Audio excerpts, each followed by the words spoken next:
the meeting of the Canyons Board of Education. Today is October 21st, 2025, and we're meeting at the district office located at 9361 South 300 East in San Diego. And the first item on our agenda is the proposed calendars for the 2025 through 2027 school year. And tentative approval of 2027, 28, and 29 school year. And this is first reading. And Steve Diamond, Director of Human Resources, will lead us in this discussion. It's kind of scary when you're talking about the 28-29 calendar, because I still remember when we were turning 20 or 2000. Yeah, it's like, oh, everything's going to crash, and it's gone by really, really fast. So pursuant to district policy, there's a calendar committee that has created underneath the board's direction, and there's also the exhibits. The exhibit from the policy that helps drive how we create the calendars. And that's just a quick picture of that. And we may want to look at that in the future. And that's going to be one of our recommendations, to do some updates to it. So for this meeting, by policy, we have to present 3 different calendars. The final calendar for next year, and you approved the 26-27 last year. That has to have a firm start and end date. So we also have a proposed calendar for the 27-28 that we'll look at, and we have to have a finalized start and end date for this coming school year, as well as the tentative that's a little bit out. As part of the guidelines, it talks about if there needs to be any variances to the guidelines, and there's 3 on the calendars that we show this year. The 28-29, we start on the 2nd Monday in August rather than the 3rd Monday, because August starts on Tuesday. And so if we don't start then it pushes into winter recess. Just causes, we either then have to go after Memorial Day. So that's one of the variances. Kindergarten, on the guidelines, it talks about 4 days. That changed last year underneath USB board rule. So it's 3 days. So change there. And then it's also the variance to, last year we approved 4 days of professional development, converting instructional days, but the guidelines say 2. But based upon what the board did last year, we moved that forward onto the calendars for the next 3 years. So the first one, and I did send you PDFs full size because it gets kind of a little hard to see these.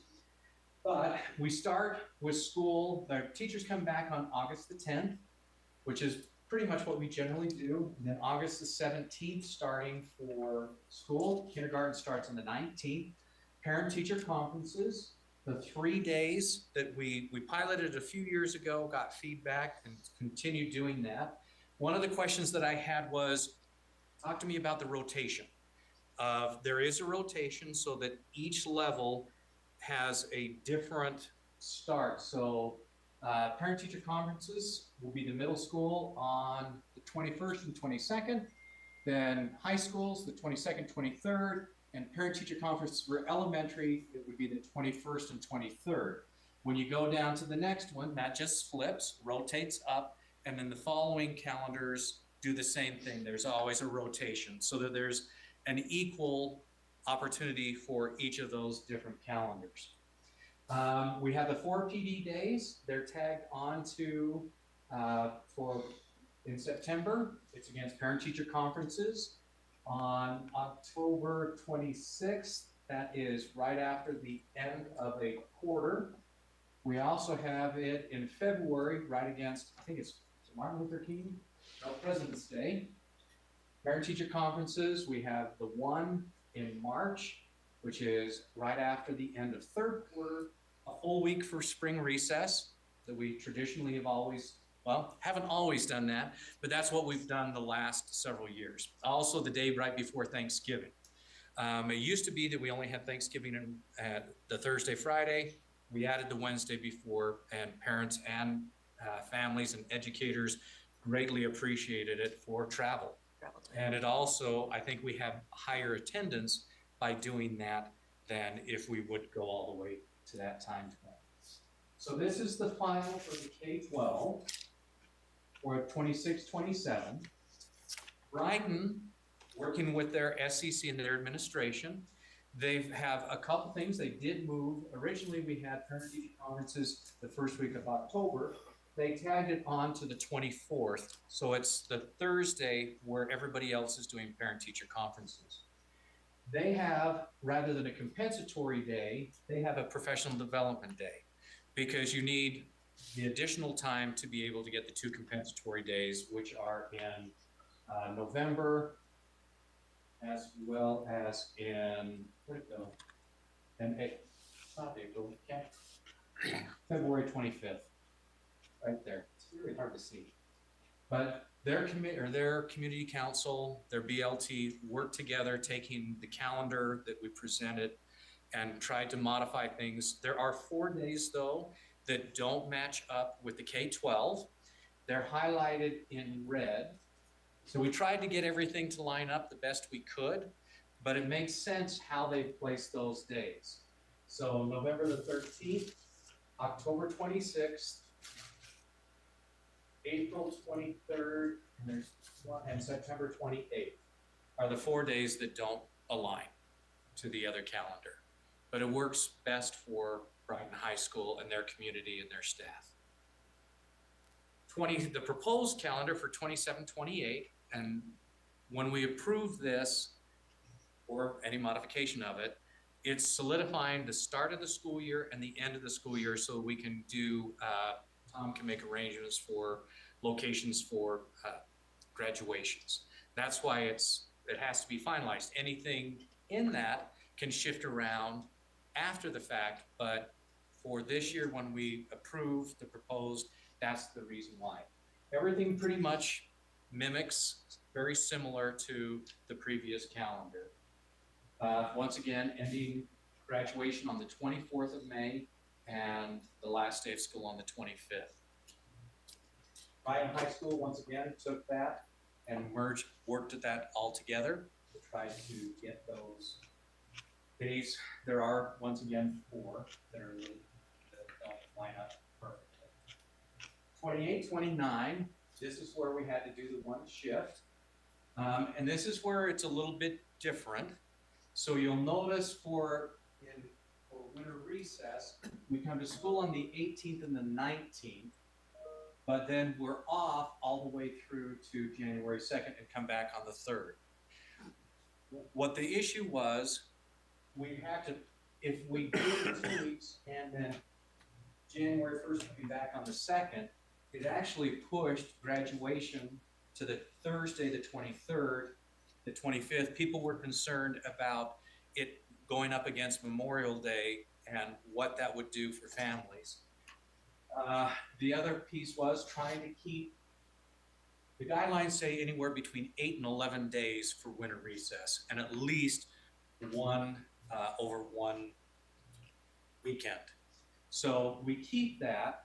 We also felt that we had a better chance of kids coming to school on the 18th and the 19th than if we had shifted the 20th over into January on the 3rd, and then only having 2 days on the back end of a week, was what the thought process was on that. But that does still keep graduation on the Wednesday, last day of school on the 24th, so it gives families a little bit more time. Brighton, same thing with based upon the original calendar of 4 days. The board or the committee, there are several things that have come to the committee looking for us to look at. I've had the opportunity to go to two high school SCCs where they wanted to know more about the process of the creation of the calendars and what the guidelines were. And so we went through some of those things that came out. Was a suggestion of having a fixed A-day, B-day schedule. We'll look at a little bit of that. Having the end of first semester end prior to winter recess. Also scheduling of professional development days to try to put them not against another day off. Two different viewpoints. Parents really loved it because it created a 4-day weekend. Some teachers felt like they wanted to be able to take that, and when it's a professional development day, you can't do that, but that's something that could also be addressed in policy to look to see what we could do that direction. And then to do a survey from the board regarding these ideas. So, and I did send to you, sorry, it was late today, this morning, where we sent you a kind of draft of what the survey could possibly look like. What are the pros? What are the cons for each of those? Seeking input from parents, from high school students, because that's who these things really would impact, as well as teachers and administration and staff. So the first one is a fixed A-day, B-day schedule. So A-days would be Mondays and Wednesdays, B-days would be Tuesdays and Thursdays, and then you rotate on Fridays. And if Monday's off, then, which would be an A-day, then that's what you'd make the Friday. Works most of the time. It can, there's a few pieces where you can end up with like 3 A-days in a row or 3 B-days in a row. But so Steve, I remember I got some feedback on that. Does that, and I think it was mostly like AP teachers in the district that because of Mondays, or I can't remember exactly, but they didn't like it. I mean, it does something to lessen, I think it lessens the number of days aligned to the college calendar, or or testing. It's been a while since that issue came. One of the concerns that I've heard is that when you're looking at the Friday, so Mondays, you have more Mondays that are off, and then Fridays tend to have, there's more assemblies, football games, those things. So they felt like they were losing time. But that is one of the concerns. But on the flip side, other people liked the concept because it aligned more for concurrent enrollment in universities. Maybe it was the Monday. Could have been the opposite. Yeah. There's arguments for both sides. I just remember some emails around that issue. So okay. And so, or continue with the rotating A-day. Now there are different districts. So Granite District does the fixed 8-day B-day. Alpine District does the rotating. Alpine also does the ending of first semester before winter recess, as does Davis and Granite. So, and there's positives and negatives. Talking to Alpine District, they actually saw an increase in their grades by ending before Christmas because everybody pushed hard. And then I talked to some of my neighbor kids here over the weekend and just said, okay, because I live in Utah County, what do you think? And the comment was, I love that when I'm done at Christmas or winter recess, I get to have winter recess. I don't worry about homework and trying to get a paper done. So, but there's pros and cons. For everything you do, there's a positive and a negative. The other piece, end of first semester, same thing. Some of the ways it either means we have a shorter, significantly shorter first semester. Some people said that's okay. Especially if you have a year-long class, because it's just going to transition over. Where the impact comes is for semesterized classes, as well as there's only 2 courses that are on the quarter, which is driver's education and it's not PE, it's like a financial literacy, I think is what it was what Tom had told me. So, but then you adjust and you make some changes. So the other things that you could do, Alpine District takes the teacher compensatory day after parent-teacher conferences, and they move that to the day before Thanksgiving. And then they take their professional development day and put it at the end after parent-teacher conferences, similar to what Brighton does at the end of their first. So it's an idea, something that's out there. They've been doing that since my kids were in elementary school, and that's been a long time. Or we continue existing semester ending the 2nd week of January. Yeah. Oh, please. Yeah, just a couple questions on this one. They're already off the Wednesday before Thanksgiving, right? So if, if we were to address this, would that not be Wednesday? Would it actually be Tuesday, or would they lose a day off that they already have now? I think what you do is you then shift everything on the backside. So first semester gains a day and then you just do a couple other shifts on the backside. It may be a longer winter recess. I wouldn't do it the goal is to get first semester as many days as we can get it. You could start 3 days earlier, but then I have real concerns with that because then that pushes when everybody comes back, takes our secretaries who are on a current pay schedule, pay frequency, and it pushes them even further back into July for the ones who are in our school, our 206 day I think calendar. the heat in our buildings too at that point. It's Pretty hot. Yeah. And so then to clarify on that, so the starting 3 days earlier, would that then extend winter break? Is that what it does, or where do those 3 days go to? Or you shift the end of the school and move it up. Okay. So, because we also need, our facilities folks are concerned because it's like, okay, we need as much time between when school gets out to when school starts to be able to get all the projects done. And so that was a concern about starting anything earlier, but it would do some shifting. But it all comes down to options. I mean, every choice you make, we can do this and it'd be beneficial, but it may have a side effect that we don't really care for. So Tom we could just have a shorter first semester. And that's, I think, why we need to basically survey folks. Are you okay with doing something like this? And what are the benefits? Mrs. Dolly? Yeah.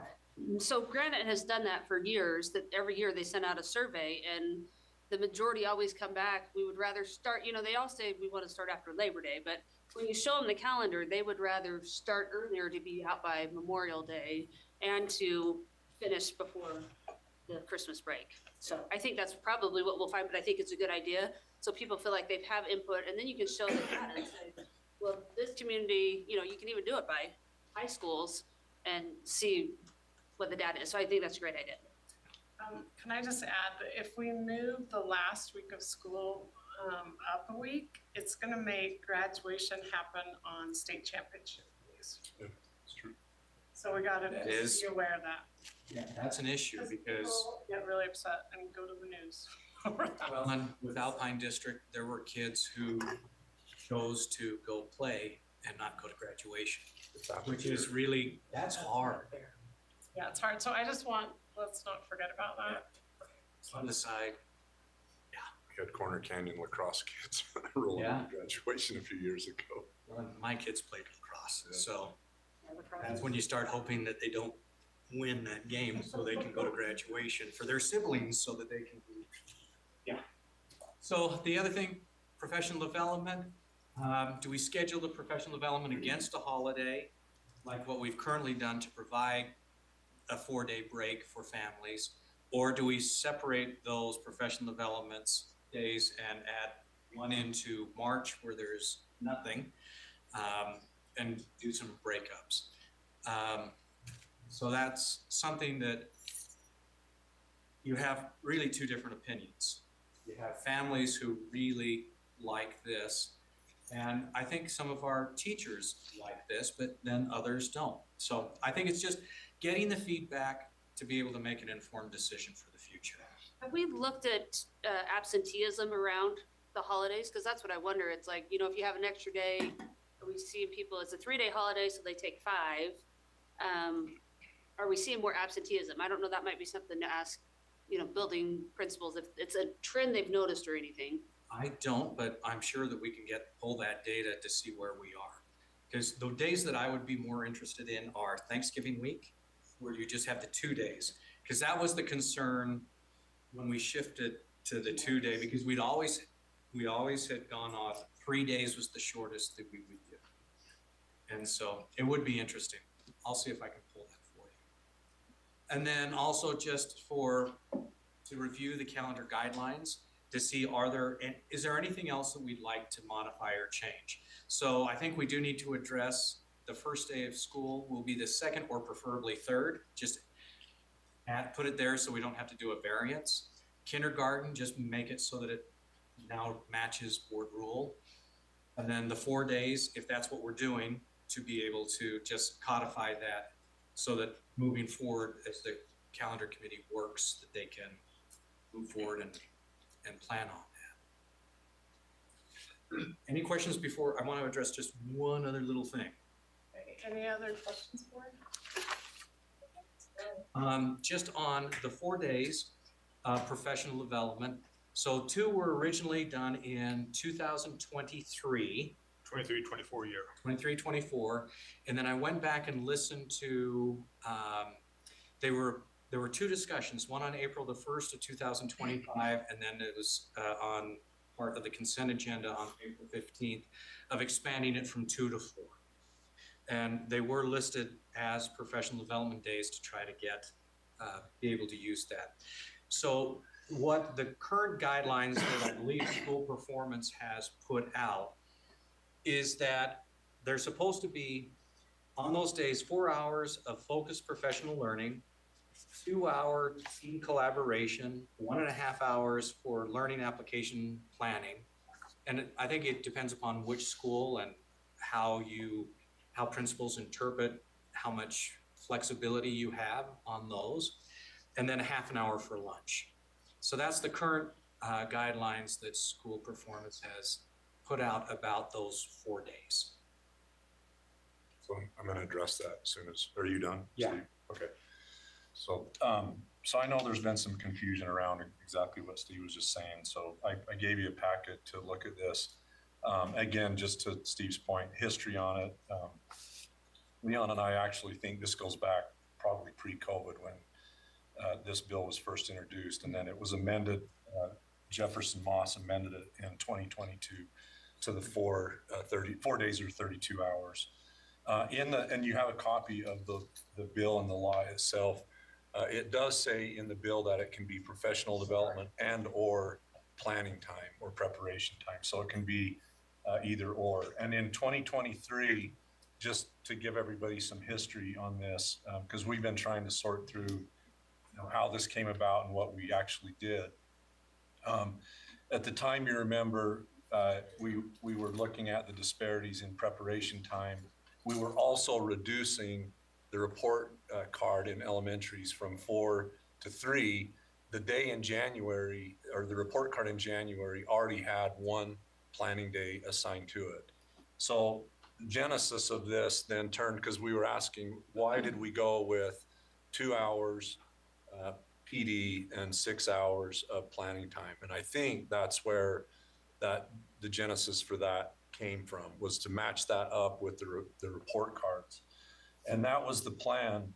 That's what we have done in 23-24 and then 24-25. And then as Steve said, in 25, the board approved, April of 25, the board approved the additional 2 days, making that 4. And in the spring then of 25, school performance, ISD, and teachers requested that we look at increasing PD. And I've shared the reasons for that.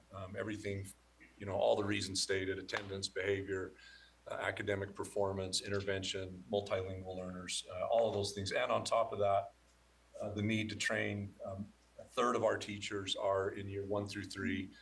Another third are in year 4 through 7. So we have a pretty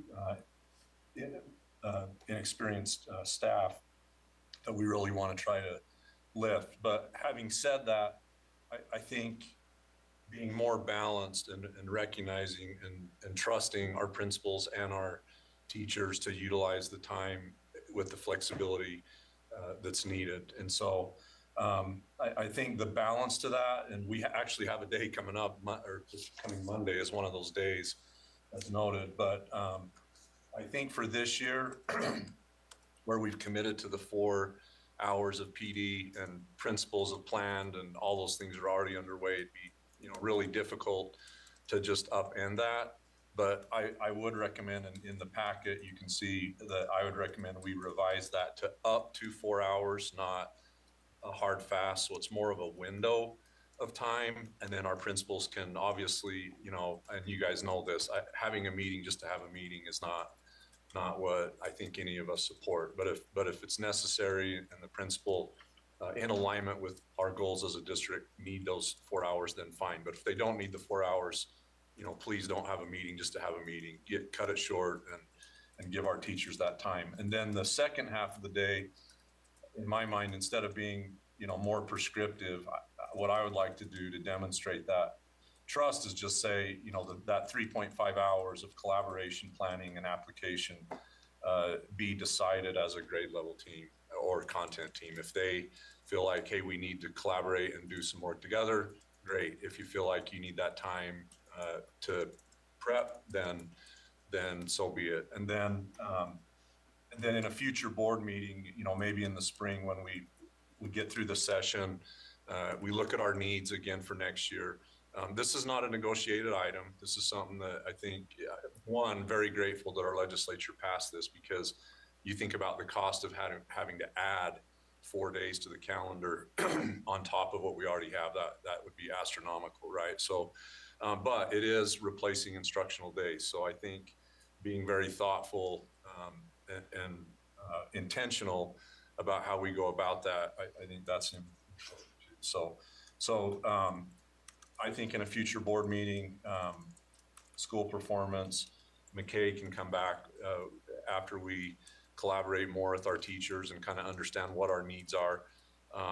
To me, this is something that, probably should be more flexible year to year based on the needs that we have, in recognizing, the balance in trying to provide the best training and professional development we can, but recognizing that our teachers carry a heavy load, and that time is really valuable to them. So you have a copy of the law. I also just put in there, just for your own reference, a copy of the two slides from those slide decks in January of 23 and April of 25. So you can see the language that's there. Then you also have a copy of what Steve shared with you with this year's professional learning plan. And I want to just say too, I don't know where the breakdown was. I feel like for whatever reason, we didn't communicate it well enough to our teachers and staff. I'm pretty certain our principals had a pretty good handle on it. But that ultimately that rests on my shoulders. So, and no one else. So we'll work on that. But, and then you can also see at the very last sheet there, I just included my recommendations in red for revision for this year. So any questions? Mrs. Patterson? I appreciate that you're looking at and willing to modify what's going on this year. And I'd like to recognize the fact that we're trying to meet two really important needs that the teachers have asked for.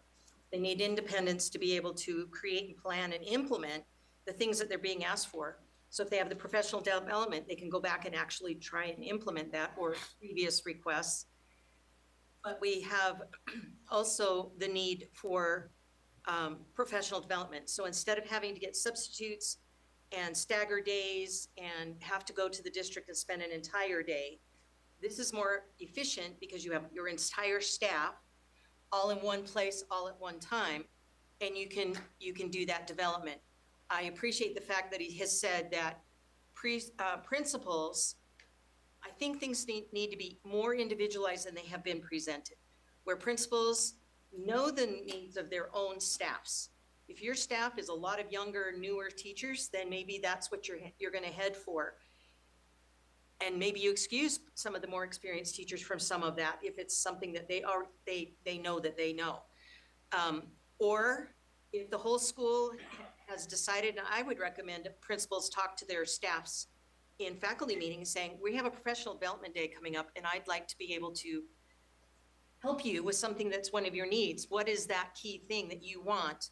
We know that you want behavior stuff. The ISD, I think, is kind of guessing what they've been hearing from, taking what they've been hearing and trying to implement it. So I'll give them kudos for trying to figure out a really easy, better way to get that information to you. So we've got to get this thing to work out. So traditionally, historically, and I know because I've lived it, we've only ever had 2 hours of professional development on that day, and we don't expect not to have any. I don't think that's an expectation from teachers. The emails I've received, they've all mentioned that. I have not had any teachers say, oh, we don't want to have any professional development. I think saying the minimum would be 2, and if the faculty sees that there's a need, that the principal can expand it. But it has to be an agreement for that site. I don't think we have to have one size fits all for the entire district. So that's why I like him saying window. I like the wording of that, so that principals can talk with their faculties and say, hey, we're going to have this time. What is it we're going to discuss and how much time do you think we need? And then the balance of the time, we always have a meal together, so that part's fun. It could be a breakfast or lunch, whatever. That's up to the schools. But I think we need to trust our principals to know their staffs well enough that they can decide how much prep they have to have. I don't even care if the ISD says, okay, choose from these categories. So they give direction, say, which one of these do you feel like we need the most right now? And then the bulk of the time, the rest of the time should be the teachers. And we used to get together on our own. We didn't have to have a scheduled meeting. If our team needed to get together, we popped together, got it done, half hour out. Or we say, I'll go take care of this part of the prep for what we're working on, the science thing that we're doing. I'll go do this prep. That's done internally, and that's letting the teachers be teachers, being the professionals. So I think we need to honor the professionalism of our principals. We need to honor the professionalism of our teachers. And we're trying to meet the needs. It's hard to say you don't have to have any prep when we've asked for more prep because of the current circumstances that we find ourselves in right now. We have more special ed students. We have more ESL students. We have higher needs in behavior, and those weren't always the case. So at this point, that's probably an area that does need to be supported. But to mandate all but 2 hours of the day is ridiculous. I can't listen for 4 hours and be effective. So possibly they do a main kickoff on that day, and then later on in later faculty meetings, they have little highlights along the way. There are ways that the schools can work it out so they get that training. I think they just wanted to make it easier so we didn't have to have days off, all those substitutes, different grades all gone at the same time, you know what I mean?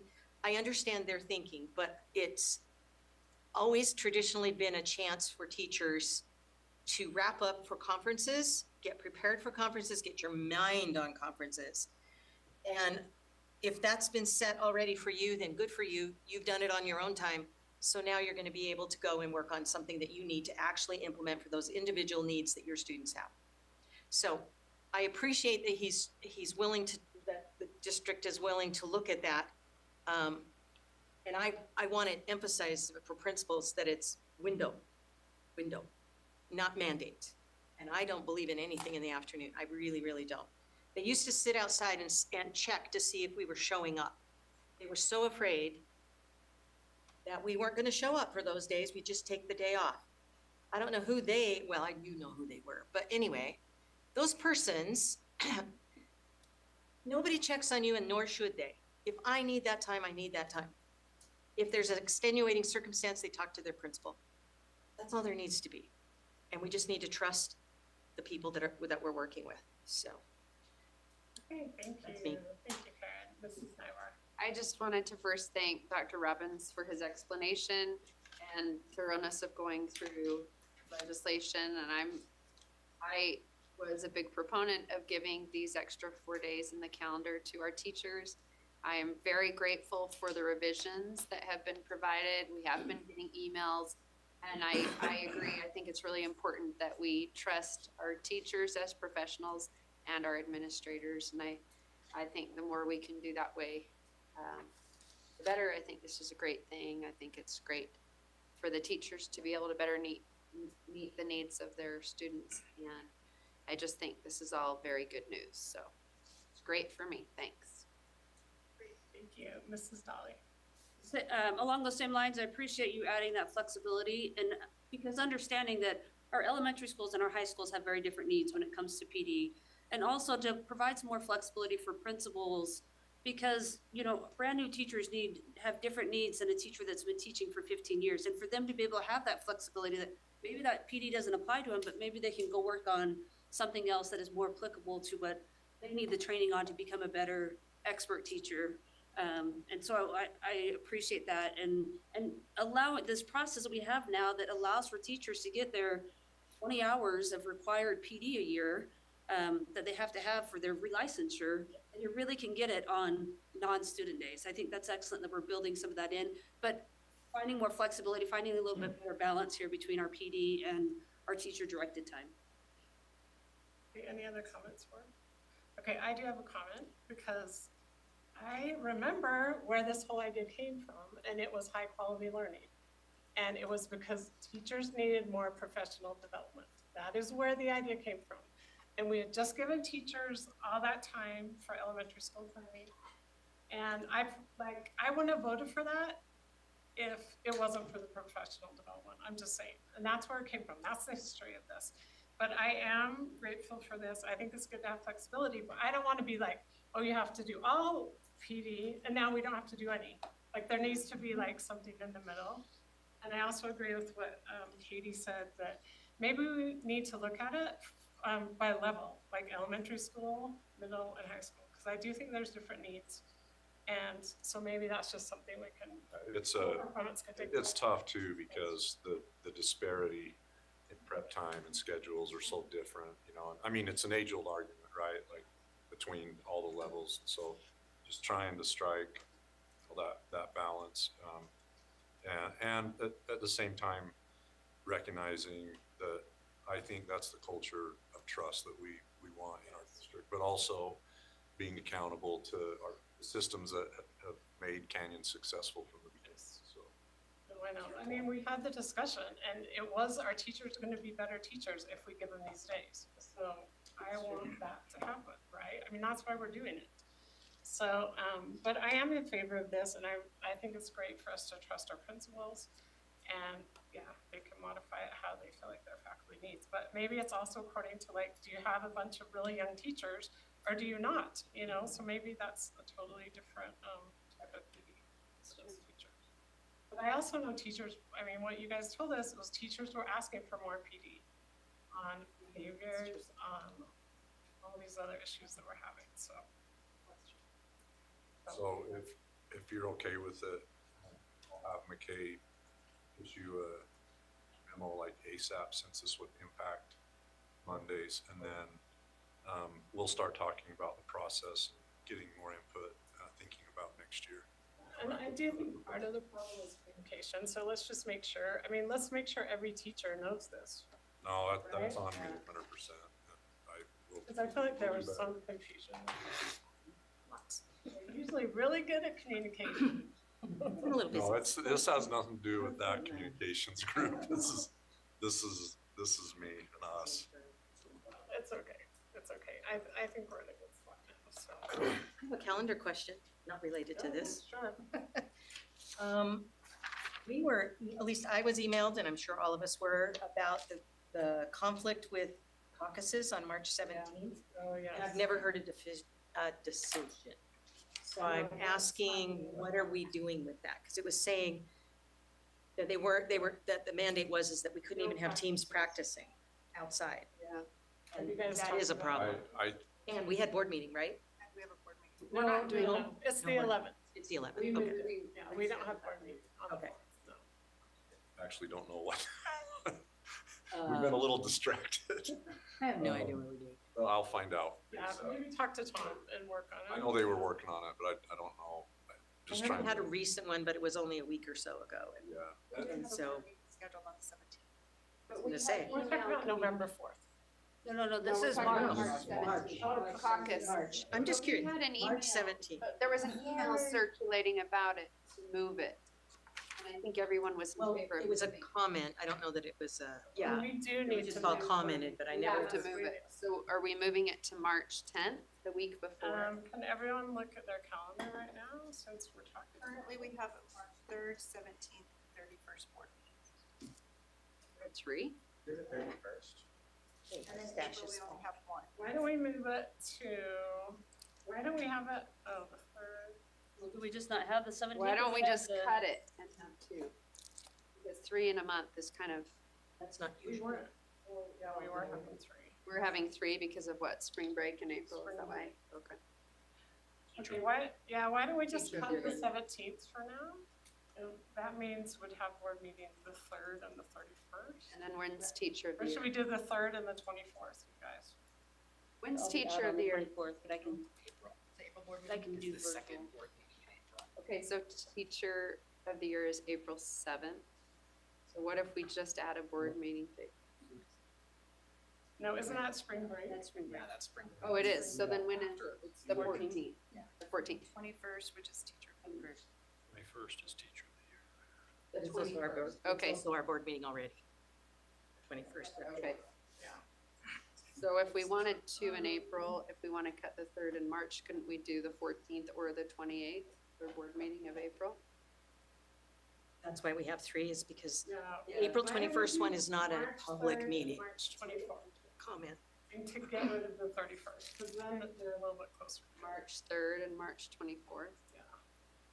Okay, but one concern I have is if we're just doing 2 in March and then our only April board meeting is teacher of the year. Feels like we need. So then should we switch April to the 2nd and 4th? I just feel like then we probably do need a board meeting in April because how are we gonna get through everything we need to get through? Then we'd have board meeting April 28th and. You know what I'm saying? I just think we're gonna be hard pressed to be able to do all the things we need to do without any board meeting after March 24th till May. Well, we will have business meeting. We usually do. During teacher of the year at the location, we usually meet. Before. We meet before. We and do. Study. That is true, we do study. I would say let's move it to the 24th and then we'll see how it goes from there. So. I mean, we can always add another meeting. 24th, that We works. can always add another one. Okay, so we're gonna do the 3rd and the 24th, is that what you said? Yeah. So can you change that? I will take care of that. Okay. Thank you. Thanks for bringing that up. Appreciate that. Okay, thank you, Mr. Diamond. Thank you very much. And then let's move on to item B, strategic plan focus group report, human center supports, Dr. Brian McGill. And we have a time certain at 6:30 to have student advisory council, just everyone be aware. Got it. We're probably gonna have to. Before. We're gonna be done in 5 minutes, okay? Got policy too. We can push policy if we need. We have one thing on business. And if I go as fast as Steve and Jeff, who caught me in the hallway and said, "Did you get the memo that the presentation's 5 minutes?" It really had me going. I was like, seriously? They're like, yeah, 5 minutes. So I'm not gonna do 5 minutes, but I'm also not gonna do 35 minutes, somewhere in between. That's great. No, I appreciate the opportunity to be able to provide an update. As you guys know, this is something I'm very passionate about, not only professionally, but also personally, just helping individuals with their health, wellness, their general welfare. I thought it would be kind of fun to not advance the slide. Is this for you? Hang on. Okay, try now. Yep. So I wanted to take an opportunity and really kind of hit rewind and backtrack a little bit to spring of 2022. And this is when the strategic plan had just been rolled out and created. And we as a cabinet had a roundtable. And I remember Rick sitting in with Rick, I believe Wendy, a couple others in Steve Diamond's office. And that far left column, those are the goals that we identified early on as to how we were going to meet the needs of the human-centered support priority indicators. The first of those being, creating a tier 1 life skills curriculum, which we now know is Thrive Time. We're in our second year of implementation. So we really fast-tracked that, and we're really proud of the collaboration and the product that we've created as a result. Rows 2 and 3, as you'll see here on the next slide, we kind of condensed those into one, which is creating a behavioral plan for students as well as training for teachers and ESPs, which we've done a significant number of trainings, not only for administrators, coaches, wellness staff, but we've really increased a lot of the training for our ESP employees as it relates to behaviors, which makes great sense when you have recess aides and you have behavior aides and you have paraprofessionals in school and hall monitors or school safety advocates. So my team has kind of stepped up. We weren't asked to, but it's something that we've decided that we were going to do, and that's train people up. And you'll see some of the positive results from that in the presentation. The last two rows there, so increase employee wellness, which I'll highlight some of the things that we've been able to accomplish there. And then the last indicator being student wellness and our continuum of levels of behavior, which we completely revamped and updated for this year. And we've had tremendous success with it. So I wanted to just kind of paint, a broad-based picture of where we were 3 years ago, where we're at now, and then the slides moving forward will kind of highlight and demonstrate some of those positive effects that we've seen.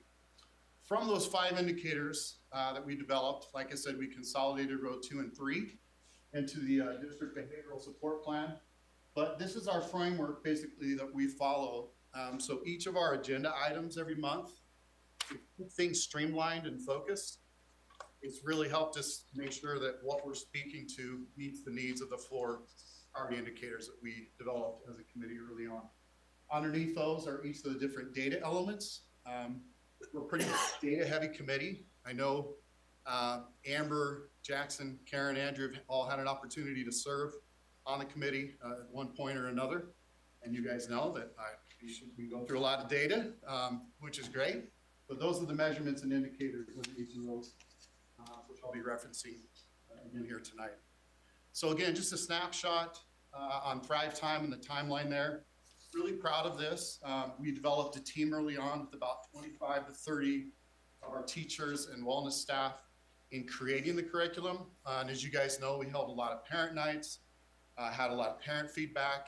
I personally went through every single one of the parent feedbacks to make sure that we were making the right edits, the right language changes, et cetera, that were recommended.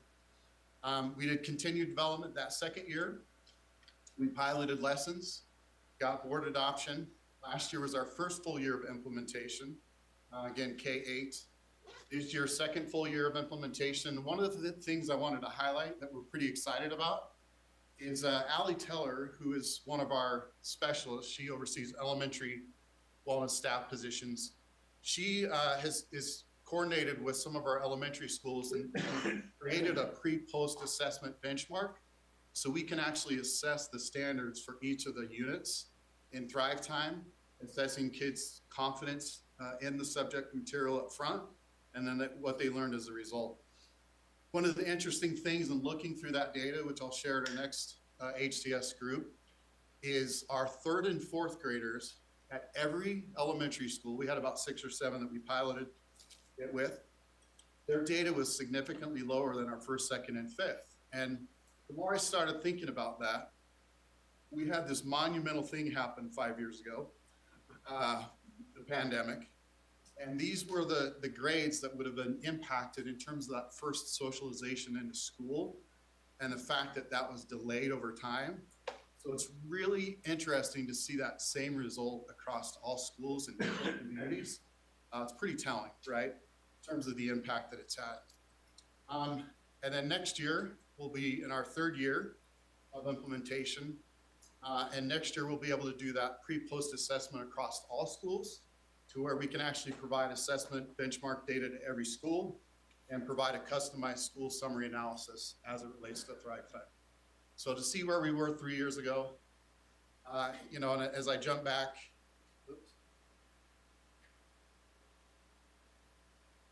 to this slide here, as you look at the timeline that we instituted for ourselves to finish everything, we've either met or exceeded those timelines. So again, that's why I'm pretty excited to be able to present this information to you tonight. I'm a very competitive individual by nature, much like Rick. And so it's kind of fun to set goals, meet those goals, and continue to maintain them forward. Yeah, Katie. Dr. McGill, is there plans for any high school level implementation, or are we only planning to do K-8 I asked this because we had a great conversation with Student Advisory Council this week about this Portrait of a Canyon Scholar. Because a lot of these soft skills that we're already seeing in Thrive Time, if there was a way, we talked about sort of developing portfolios and learning more about these skills. These kids are really interested in it. They don't want it to necessarily be some award or anything, but something that's sort of embedded in the curriculum, something teachers are talking to. And it seemed like this could be potentially, continuing sort of this Thrive Time curriculum into the high school, but focusing more on our Portrait of a Canyon, those soft skills that are then going to translate into the business world and careers. And now that we have that portrait of a scholar defined, it would be a great opportunity to be able to look at customizing some for our high schools. It was a huge undertaking, creating this and starting from the ground up. I can remember Dr. Daddle in one meeting saying, you need to devote 100% of your time to this. That's kind of hard to do when you have the job that we have and the needs. But with high schools having a forum through advisory, I think having some sort of consistent tier 1 curriculum source that we can teach the students would be a huge benefit. Because right now each of the high schools is just kind of doing their own thing. We did some work with Leadership Academy, over the last couple of years with Sunlight Works that I thought had some impact, but it was a little more hit and miss. So I think to your point, Katie, something that's a little more intentional, embedded. But high schools are so diverse and different. It's hard to get your head around what we actually remember at the very beginning of right at the start of the pandemic, we were looking at some type of high school program, but then second steps hit, and so then that it just stopped, and then the pandemic hit, and we never got back to it, but we need to. So yeah. And we do have a couple of programs that we work with at the secondary level. Ripple Effects is one of those. Third Millennium is another, and they offer modules and classes that kids can do and a variety of relationship topics as it relates to life skills and learning.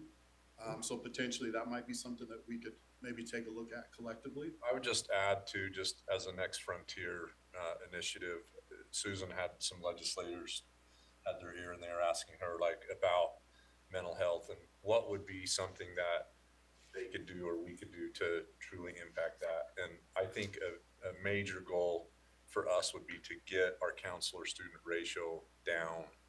I mean, and I know that's we're talking huge amounts of money, but when you think about all of these topics and the fact that for most high school kids, you're lucky to see a counselor. I mean, think about your own kids, maybe 2, 3 the most.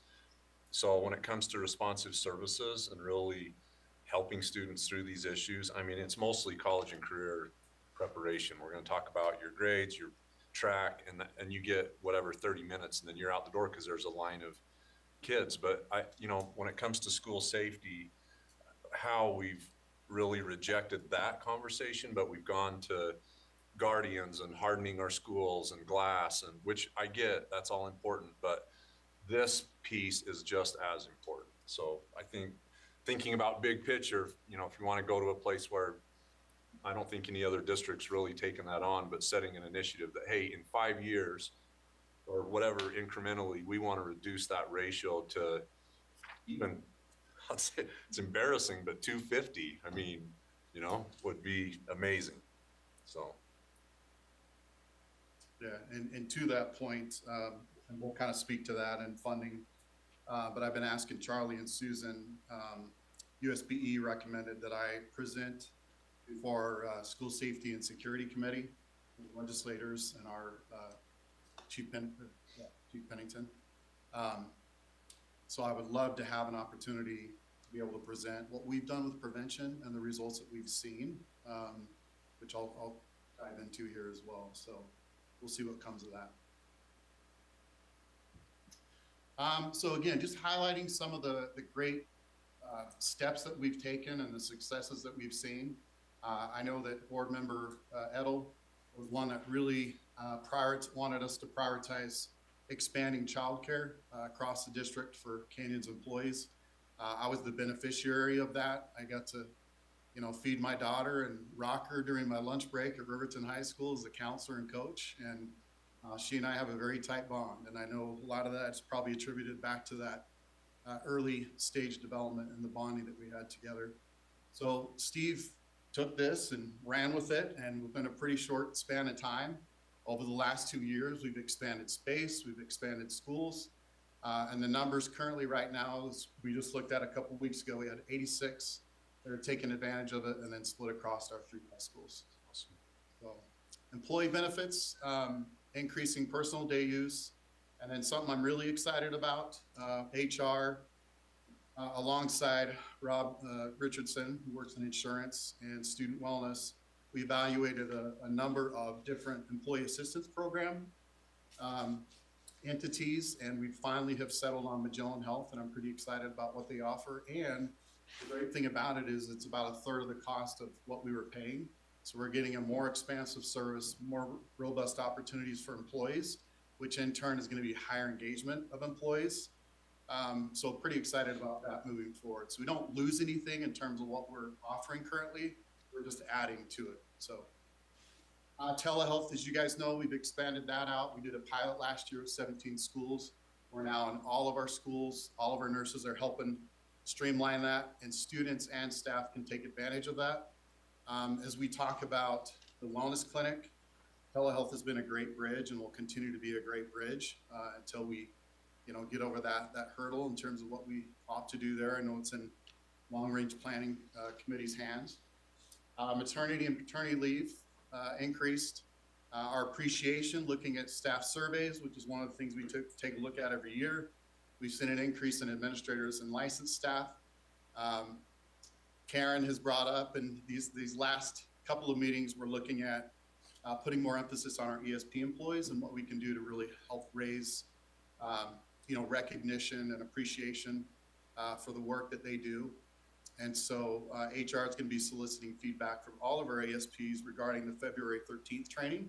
So they're actually customizing that based on the feedback from our ASP employees, which we haven't done in the past. So pretty excited about that. And then also looking at building a plan for job position analysis, because it's been some time since we've done that.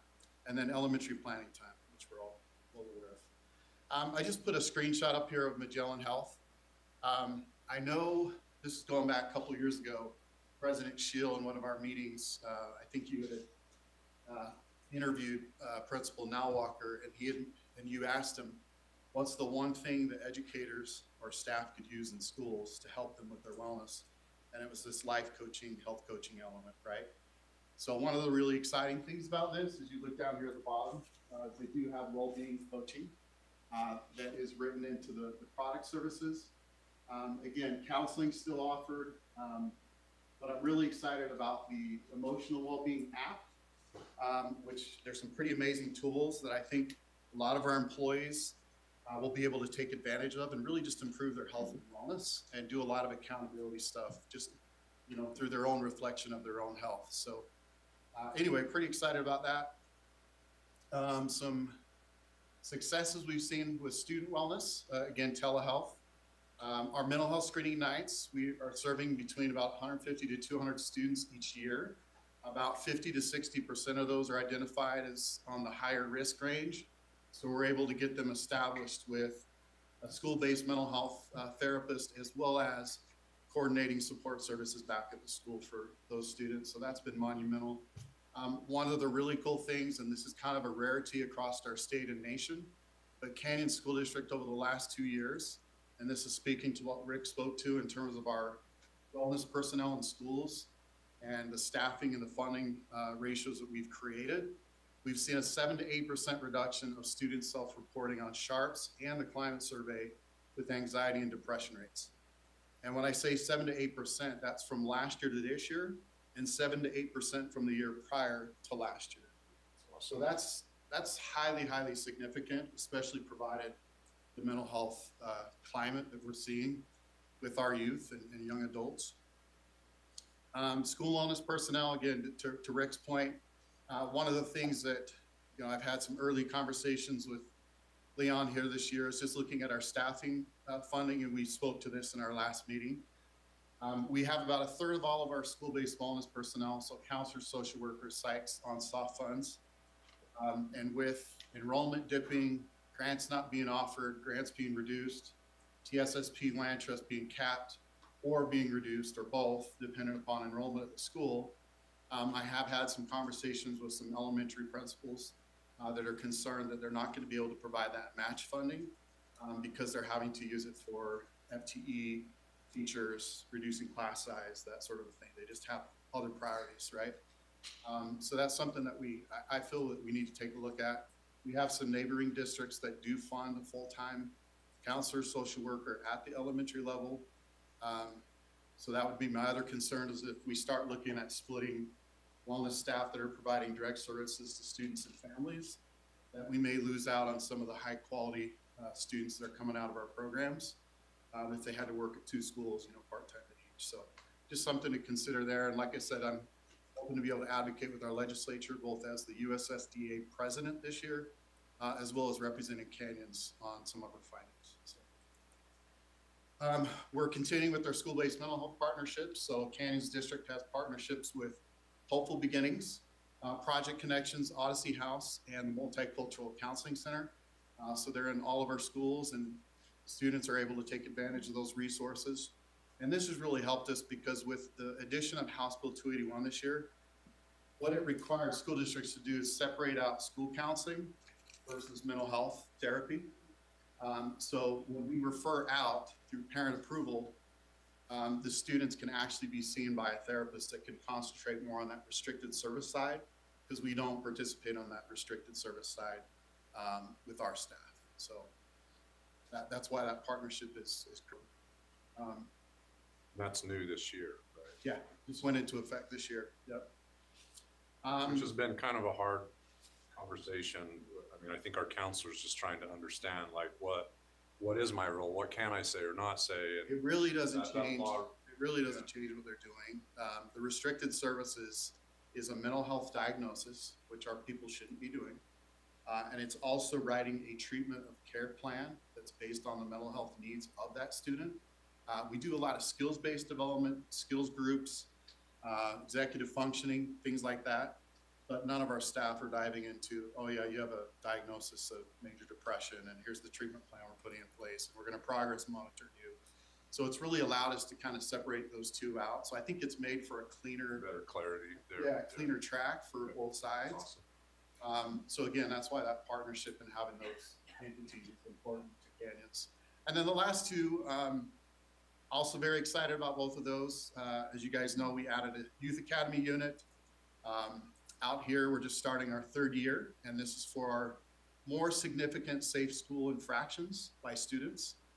We have middle school and high school housed right here on site. In fact, I just came from an orientation meeting right before I came here with a student and parent. So we're bringing a student in from Jordan High. We've seen tremendous success with that model. It provides a very intimate environment, and it's allowed us to expand our continuum of learning. We had Youth Academy in the school-based setting, but we didn't really have like a safe schools unit for some of the more significant infractions. And this allows students to still get their education, have that intimate environment, get the support needed from their counselor on site who's available during the day. And then lastly, little drum roll here, 60% reduction in our safe school violations so from awesome. a year ago to now. That is so awesome. And you might be asking how and why. I think it's a multitude of reasons. I think Thrive Time, having a full year under our belt has helped. I think having Nicole on staff to be a consult, a coach, and a mentor to all of our administrators across the district. As they do a call consult plan, she's walking them through different alternatives that maybe would have in the past come through DCMT, but they're figuring out other avenues and opportunities to work with kids and support them at the school. So she's been a tremendous positive impact to our team and to the district as a whole. She's doing a really, really nice job. So I would just add to Brian, the shift in ISD with our coaches. I know Amber, you guys have worked together to just do a lot to really help pivot some of their focus. Yes, instruction's really the core of what they do, but also supporting behavior intervention, I think, and I think that's been big too. So that's awesome.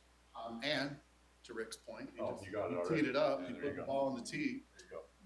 We have spent the last couple of years doing extensive, and I mean extensive training on behavior across the board.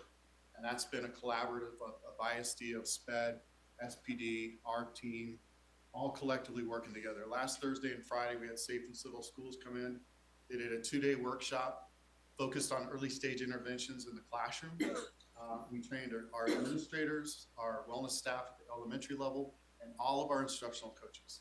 So, and really kind of the first time in our history, the coaches are now taking on that ownership piece of, yes, we're helping teachers with academics. We're also helping them with behavioral strategies in class and building capacity.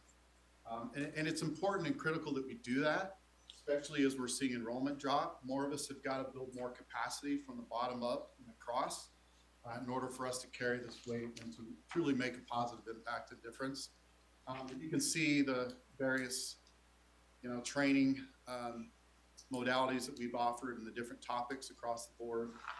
And this is all leading to us building a tiered behavioral continuum, which Amber and I have been working on. We've got a draft that we're running through the MTSS leadership team.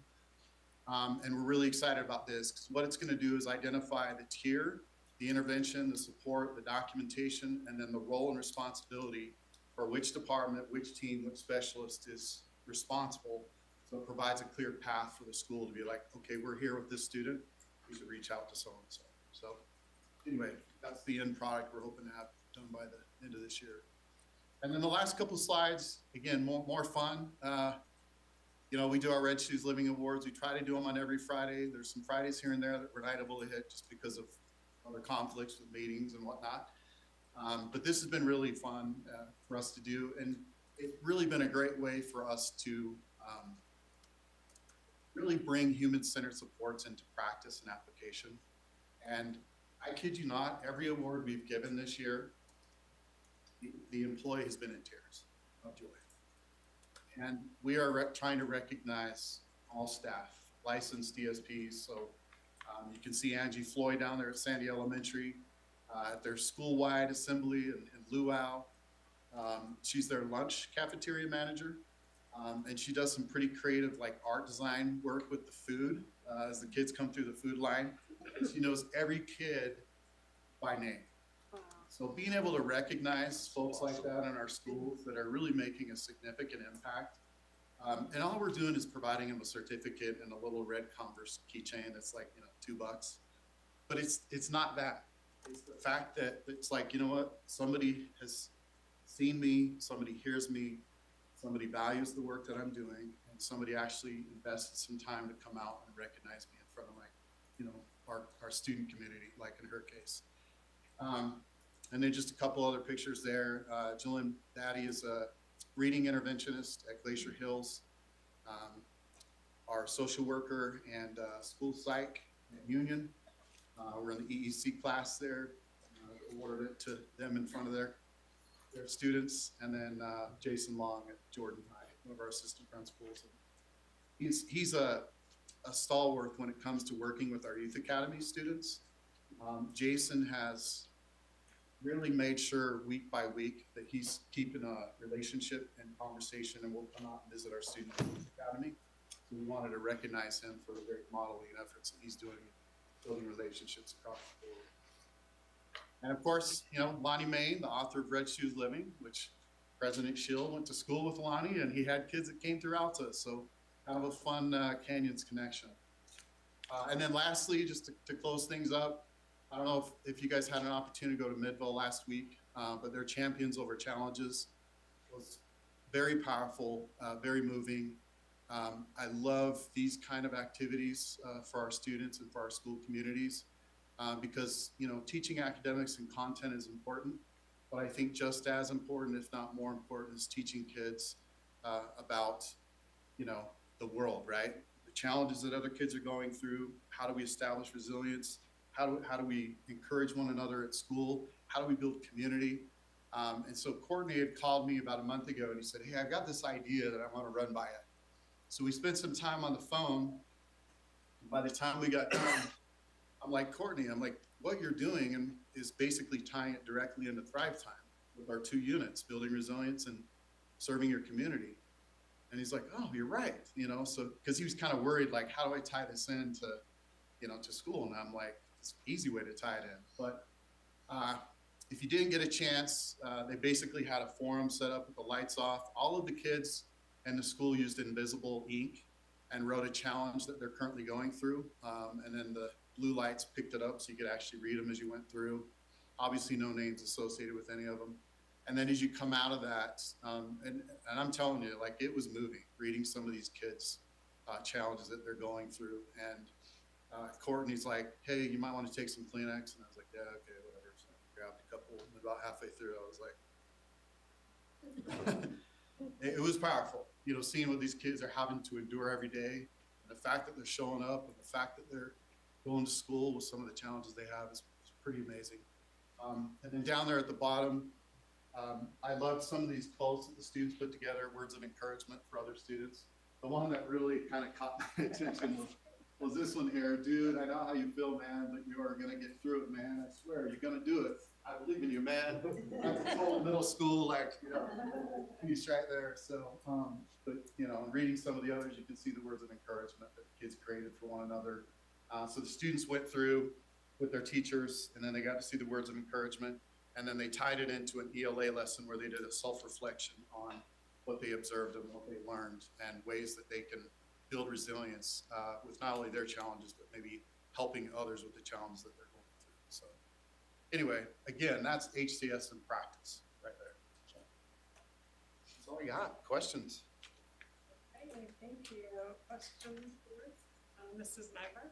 First off, thank you so much. I love this whole presentation and all the hard work, and I'm really excited about, that's amazing, the drop in office referrals.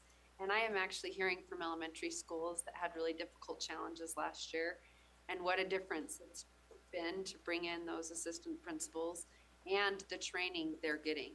And I actually also just want to applaud you in building capacity from the ground up, and that our teacher coaches are now also focused on behaviors, not just academics. I think that's a total game changer, and I think we can see that reflection of that in the data that you just showed us. But anyway, just so grateful for all your work. And I know that this is an area in our schools that has grown exponentially.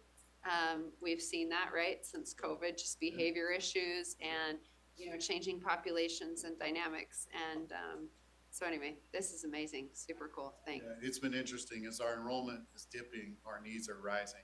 And so as you look at our end of year data for the last 3 years, our service visits from counselors, social workers, and psychs are actually up by about 34,000 visits from last year to this year, from the year prior to last year. So enrollment may be dipping a little bit, but the needs of our kids have never been higher than now. Great. Any other comments, board? I just want to say I also loved it too, and I love how you have that chart with like, these are your goals. This was the time for, and like, it's just really clear what your committee's been working on, and I love it, and I know you're making a difference. Yeah, it's been a fun collaborative effort. I know Steve and I work side by side as he provides a lot of the employee wellness data, and I look at the student wellness data, and we usually try to convene before we have our meetings. And but it's taken all of our district departments in a collaborative effort across the board to really roll out most of these priority indicators. So thank you. Thanks so much. Okay, we're gonna keep going, Jeff, right now. I guess there was a miscommunication to the Student Advisory Council on only one that's possibly coming. So let's just keep going for now. Just let me relax, and then You've got a lot of donuts you gotta eat tonight. Everyone likes donuts. Anyway, this is our policy update, and Jeff Christensen will lead us in this discussion. well, if they all show up in the next 5 minutes, maybe I'll be done in 5. So Okay, perfect. Sure that it's not gonna be the scroll thing again. that's what the memo said, Jeff. 5 minutes, you got it. So what I thought I'd do for just a moment is I got to go back to the direction. Let's see. Well, now I'm clear at the end. Any questions? 30 seconds. He didn't. No, I can. Jeff, you're pulling a Tom Sherwood. It's short and sweet. So what I'm gonna do is take just a minute and give you a 5-year status update. If you see this first slide, I'm only gonna talk about the first 3 policy sections. You can see the others below. I believe it when it was Andrew came on the policy committee was when we kind of started back at the beginning. My recollection is correct. So what I wanted to show you is over the last year and a couple months, we've brought 31 policies to the board. So we're constantly looking and going through different sections as the policy committee meets. We're always addressing issues that are either forwarded to us or legislation. But that's significant given the time the board meets twice a month. So you know, I'm always here, which, you know, job security, but the policy committee is consistently moving through those. But I wanted to show you in the areas that are important board policies, you can see we've been through all of these. So I like that kind of green check on the side. So we've been through all of the board policies where you see PCR fall. That means we met and reviewed it, but didn't make any recommendations to changes for that policy. So it's had a review. So we've been through the board. We've also been through all the financial policies. And then we've been through all of the general policies. We have one. We didn't get through data governance. You can see the little blue arrow, but right now our IT staff is heavily working on a change from our Skyward system finance to Q. So we'll get that one. But just so you know, the policy committee is moving forward through those sections. So the next one, it wants to go the wrong way. Come on. It wants to start over again. So do you have any questions? No, we want to go back to where we were previously. So we moved into the HR section. So we've divided this up into essentially 2 groups of policies to present. So there's about 10 here, all for first reading. These are edits that were recommended by the policy committee and through our HR team. Employee conduct and professionalism. You're all aware we have the Guardian program where we now will have individuals carrying firearms as they're designated as school guardians. So we need to make an adjustment in the policy to identify that, well, I'm going down to the 3rd bullet, where if you have a weapon or a firearm as an employee, unless you're acting as a school guardian, we still have concealed carry. So in Utah, we're a state where you can get a concealed weapons permit and you can have that on campus provided it's concealed. If you do so, we made clear in our policy that you do so as a personal choice. It isn't related to any job function other than now the school guardian. So we're updating our language to state that unless you're a school guardian, if you get a concealed weapons permit, you're doing it solely in your personal choice, your own decision, and it doesn't have to do with your employment as the district. A couple of other minor updates. We've always had in our policy that relationships between teachers, staff, and students should be professional and appropriate. We've just added some language to also make that the same language between employees.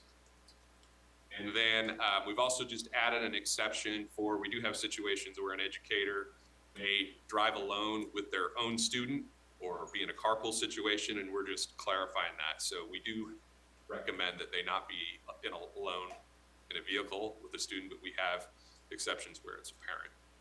Yeah, sorry, Jeff, just to clarify, that's just for when they're acting as a parent. Yeah, when they're acting as a parent. So that's our employee conduct and professionalism.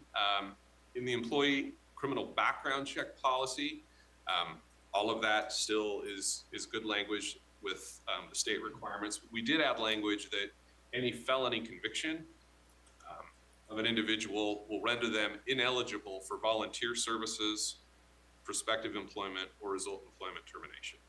So when we have those situations of felony convictions, we don't want them working with students or volunteering. Also, we're going to verify your FBI criminal background check upon hire or rehire. And then we've added the relevant definitions at the beginning of the policy. We just did a little bit of restructuring. Employee health and information. This is just a minor update, Salt Lake County Health Regulation requires that all employees maintain a personal record of immunization. So the district does not maintain any employees' health immunization information. In the event of an outbreak, it'll be the responsibility of the employee to bring their records forward. And so in the Salt Lake County Health Regulation, they lay out that everybody needs to maintain proof of their own immunization information. In the event of an outbreak, if they don't have that information, then employees would be required to use their available leave. If they don't have leave, then they may not be able to come to, they could have potential employment consequences. And that's the county, that's not the school district that comes in. Yeah. I've seen that. Yeah, it's the Department of Health. Yeah, they come in and quarantine you, whoever, for 21 days. In our hiring personnel policy, just a couple of minor updates. We're just adding some designee language where it was appropriate, and then we've removed some language regarding part-time position and hiring of relatives. When the district during COVID, we were trying to hire a great deal, and we added some exceptions for hiring of part-time employees, which we've since removed.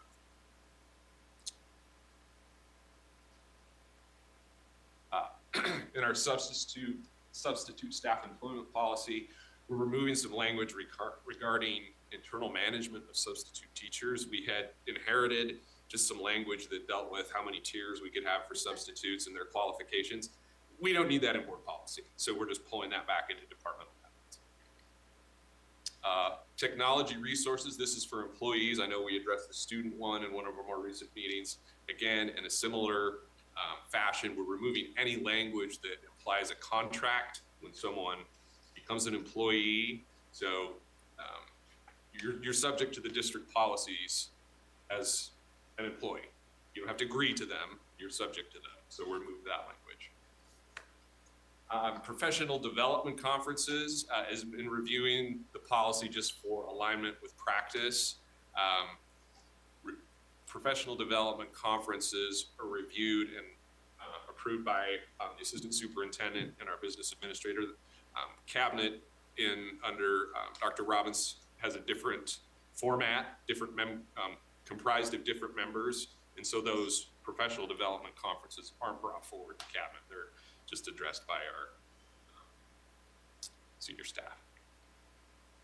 And then jury duty, we have language, again, we just inherited this language that if you were subject to jury duty, you were required to essentially pay, removing that language requiring that essentially that be deducted from your pay or reimbursement. So the $18.50 that you get for jury service, we're just allowing them to maintain that rather than reimburse. It actually costs more to do that reimbursement than it was. A Big Mac. Very nice. Then this is a new policy which we need based on state statute. As you remember, there was the salary supplements for teachers that has come in legislation in the last few years. That has been conducted by USBE. That's now been shifted to the district.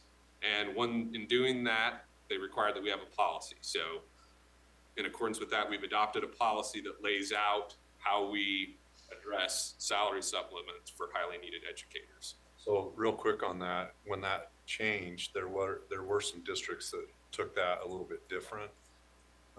We held to the positions that were already identified, I think, Leon, correct? So It expanded a little bit. yeah, but the teachers that were benefiting from that salary supplement still get it.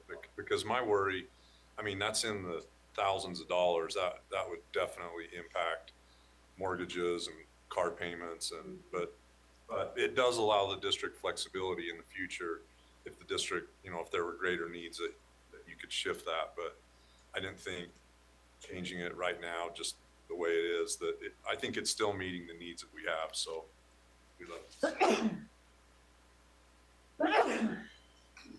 Then the last one in this group is, again, it's just a cleanup, immunization of students. This was brought forward by our nursing services.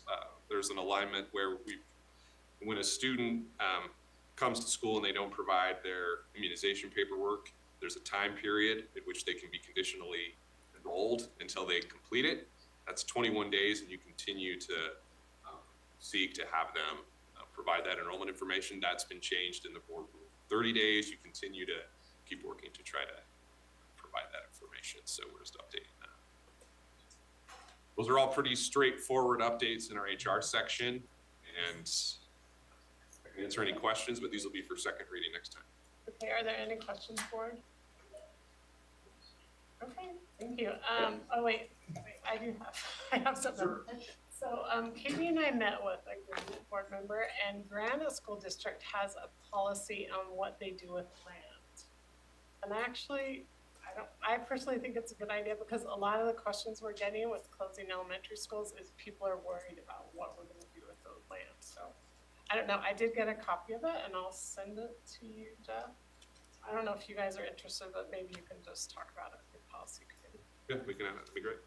We add that to the November. That would be great. And thanks, that's a lot of work, so thank you so much. Yeah, we can, depending on we can review it. We have a policy committee meeting. I sent an invitation today. We were a little slow in me sending it out because I wasn't sure of some other meetings, but we'll add that. And The agenda just we'll to just look add at it to that group. Yeah. I like just think that. it might be good because then Yeah. people, we can say, hey, we have a policy, this is what we do. I think that's very smart. Thanks for bringing that to us. Thank you, Jeff. Yep. Okay, now we are going to go on to introduction of the Student Advisory Council, and I'll turn the time over to Dr. Tom Sherwood, Director of High Schools. Thank you. So not to offend anyone, but we put the invitation out to the student advisory group, optional attendance, and we got one. So, but I am appreciative that, donuts. yeah, you can get 25 donuts. Alec gets a gold star. But I would like to introduce him. His name is Alex Kofed. He's from Brighton.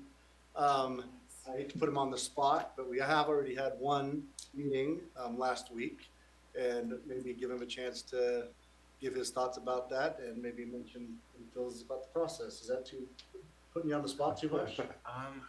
Well, what do you want me to focus on? What do you think of the whole experience? Oh, it was awesome. It was really cool. Yeah. Without getting into specifics, I'd say it was really cool just being able to voice my opinion, to see all the other people that were around would talk about this guy's perspective over here and this girl's perspective over here and how they feel differently about the policies that we're trying to discuss, and getting to voice my own personal opinion was really cool because I got to find common ground with other people. Hey, this is how we agree. We got to push things forward. I hope, right? And get to a cool understanding where the students are and where administration is. So it was so cool, and we talked about the how to become a better student with soft skills. It was really cool. It was awesome. We really appreciate your leadership and just being part of that group. So yeah, it's an honor. Thank you so much. Thank you. Thank you so much for being here. And I feel like you should get some extra credit or. I'll have to Take pull care up of right, that. and I'll see what I can do. I just wanted a little editorial comment. I thought the discussion was very high level by the students. I was very impressed with their insights, with their honesty, with their willingness to share their heartfelt opinions, and I'm excited about our discussions for the rest of the year. So. Great. And just know, the board members, we all love to be at Student Advisory Council, and we kind of, not that we fight over it, but we do try to get in there first to get to be able to come. So we really do value your opinions, and so we Well, appreciate this is Father Rob. I forgot to introduce his Yeah. dad. Rob. My dad. Okay, well, I'm just a driver. Photos. and also, I think you guys met Brody. Brody's here again. He is from the USBE Student Advisory Council. Oh, nice. Appreciate him being here as well. So he gets extra donuts too. Yeah. And I will just say, we can have some donuts and we will, board member, business meeting at 7, so we can have a little, thank you. Thanks, everyone.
Okay, welcome to the meeting of the Canyons Board of Education. Today is October 21st, 2025, and we're meeting at the district office located at 9361 South, 300 East in Sandy, Utah. The first item on the agenda is to approve the agenda for tonight, so I will now take a motion. I will make a motion to approve the agenda for tonight, October 21st. Okay, thank you. Is there a second to that motion? I'll second. Okay, is there any discussion to the motion? Okay, seeing none, I'll call for a vote. All in favor, say aye. Aye. Any opposed? Okay, that motion passes unanimously. Okay, the next item on the agenda is the Pledge of Allegiance, and that will be given by Mount Jordan Middle School Principal Ryan Durant. And then after that, we will hear school highlights about Mount Jordan.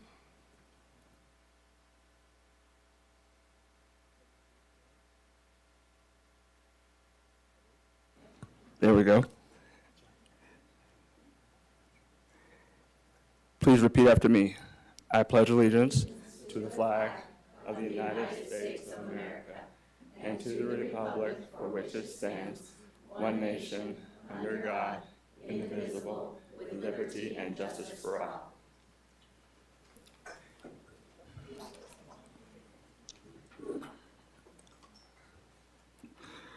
Good evening, members of the board and everyone here. Thank you for the opportunity to speak with you. Tonight, I'd like to take a few minutes to share how things are going at Mount Jordan Middle School, focusing on three key areas: our students, our staff, and our systems. First, our students at Mount Jordan. We're proud of the many opportunities students have to grow, both academically and personally. Leadership is a major focus for us over at Mount Jordan. Students are stepping into important roles through Student Council, Avid Council, and our PTSA Leadership Council. This year, our Student Council also attended the Emerging Leaders Conference, helping them build capacity and bring back new energy and ideas to our school. Through PTSA, students engage in service that connect them to the broader community, and our after-school program continues to provide valuable space for connection, exploration, and relationship building with peers and staff. We're also seeing some strong academic growth. Last year, 41% of our multilingual learners students made one level or more of growth, which is a direct reflection of the hard work of both students and teachers. These gains, paired with enrichment and leadership opportunities, show that our students are growing in every dimension. Secondly, our staff are deeply committed to supporting student success. They continue to collaborate, innovate, and care deeply, even in the face of daily challenges. We're focused on creating a professional environment where teachers feel supported and empowered to take risks and try new strategies. The dedication of our educators is at the core of the progress we're making, and we're proud of the efforts to meet the needs of every student. Finally, our systems. We've made intentional efforts this year to strengthen the systems that support learning. One key area of growth has been our work with professional learning communities. We've established a guiding coalition to help shape the direction of our POCs, and we're seeing strong momentum across our teams. There's a shared commitment to collaboration, reflection, and using data to improve instruction and outcomes. We're also proud to be an Avid school, and this year we made a focused effort to bring Avid back to the forefront of our culture. We began with organization, ensuring students are set up for success, and we're now building on that foundation using worker strategies and fostering a college-going environment across the school. The goal is not only college awareness, but cultivating skills and mindsets that support long-term success. Mount Jordan Middle School is growing stronger every day, with students stepping up, staff staying committed, and systems becoming more focused and aligned. Thank you for your continued support and for partnering with us to create a school and community where everyone feels seen, valued, and heard. Thank you. Okay, thank you. We love to hear about our schools, and we really appreciate your staff and all they do for students. So please pass on our gratitude to them. Okay, the next item on the agenda is the Canyons Strong Employee Recognitions, and that will be led by Jeff Haney, Director of Communications, and Kirsten Stewart, Associate Director of Communications. Thank you, President Schill, for this time to recognize the achievements of employees in Canyons District who have gone above and beyond in their drive to make sure Canyons is known as the District of Champions, the District of Innovation, and the District of Excellence. This week is America Safe Schools Week, and so this is an initiative by the National School Safety Center to promote safety and security in schools across the country. And school safety has always been a topic of discussion and action in the Canyons District. Now, some of the measures that we put into place are pretty obvious, such as the security cameras, or when students do emergency preparedness drills, or the security vestibules in the front of the schools that require people to check in the office before they can get access to hallways. But two Canyons District employees sometimes are always behind the scenes. They aren't always easy to spot, but they certainly are key in our efforts to make sure our schools are as safe as possible. Those are our risk managers, Ryan Jakeman and Bob Martin, and they truly help us become Canyon Strong. They work in tandem with the local law enforcement partners, and whenever there's an incident that requires a liaison, there are boots on the ground so they can report back what's happening on the scene, and they are on call 24/7. Whenever something happens on one of our campuses, they get the phone call, and then they dispatch information to us so we can create a plan to respond. They truly make our schools safer than they already are.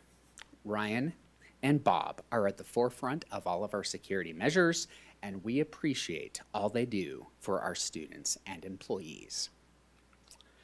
Our next honorees have a whole month dedicated to celebrating their commitment to the highest standards of educational excellence. Canyons District thanks the women and the men who have dedicated their hearts and minds to building a better tomorrow in our schools. And those are our principals. And this is in honor of National Principals Month. So we ask you, have you thanked a principal today? If you haven't, we'd love to see you go up and give a fist bump or a high five to one of our amazing principals. They truly are fantastic. Serving as a principal in a Canyons District school is not easy. It's an on-the-clock job. They're always on 24/7, 365, and we are in awe of how well our Canyons leaders oversee their school communities. So a big thanks to all of our principals, and later this month, the Board of Education will be providing a small token of appreciation to all of our principals for National Principals Month. Now, one of those principals that we honored just recently is Shelley Karen. And on Tuesday night, we gave her the Apex Award for School Administrator of the Year. So in this National Principals Month, it seemed a fitting time to mention that Ms. Karen, a former hoops coach who now is the clutch shot principal at Indian Hills, she received that Apex Award. It was the 16th annual ceremony that we held at Butler Middle last week. Now for Shelley, school leadership isn't about calling plays from the sidelines, it's about getting on the court with her team. Now, it's possible this ethos developed in her early days as a basketball coach, but whatever the origins, it has transformed the culture at Indian Hills Middle School. And as the principal, she has made it a mission to make the school a place where students and teachers feel valued and connected. The effort has paid off in rising test scores and student engagement. She's the Apex Award winner this year for School Administrator of the Year, and in National Principals Month, we congratulate her for this award. The Apex Awards are the highest awards given by the board and the administration in Canyons District, and the winners are chosen after a public nomination process. The auditorium at Butler Middle was filled with supporters for Karen and other winners. Posters of all the winners have been placed in board chambers for our meeting tonight. So you can see who all 11 winners are, but they are: our Teacher of the Year was Midvale Elementary's Lucia de la Cruz Rodriguez. The District Administrators of the Year, Assistant Accounting Director Shauna Lowe and Associate Director of Communications Kirsten Stewart.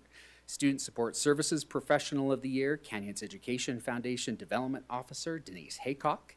Education Support Professionals of the Year, East Midvale Head Secretary Charlotte Graham, who has been there for 47 years.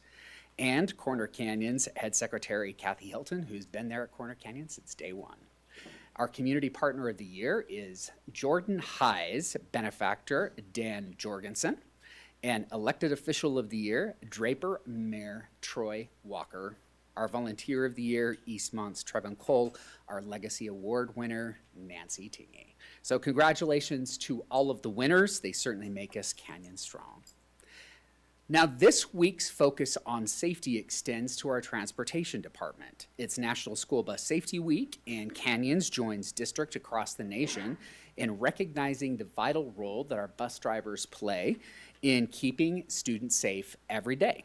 In Canyons District, our bus drivers do phenomenal work in making sure that students get to school and home safely.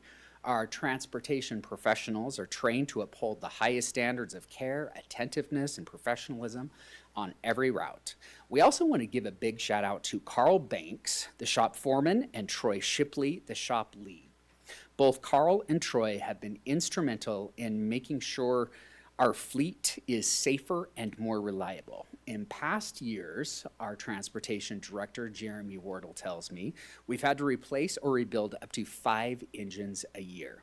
But this last year, as a result of Carl and Troy's preventative maintenance program, we didn't have to replace a single engine. Also, with our most recent inspections by the Utah Highway Patrol, we only had 4 out of 38 buses inspected that had even minor issues, and it's thanks to our folks in the shop.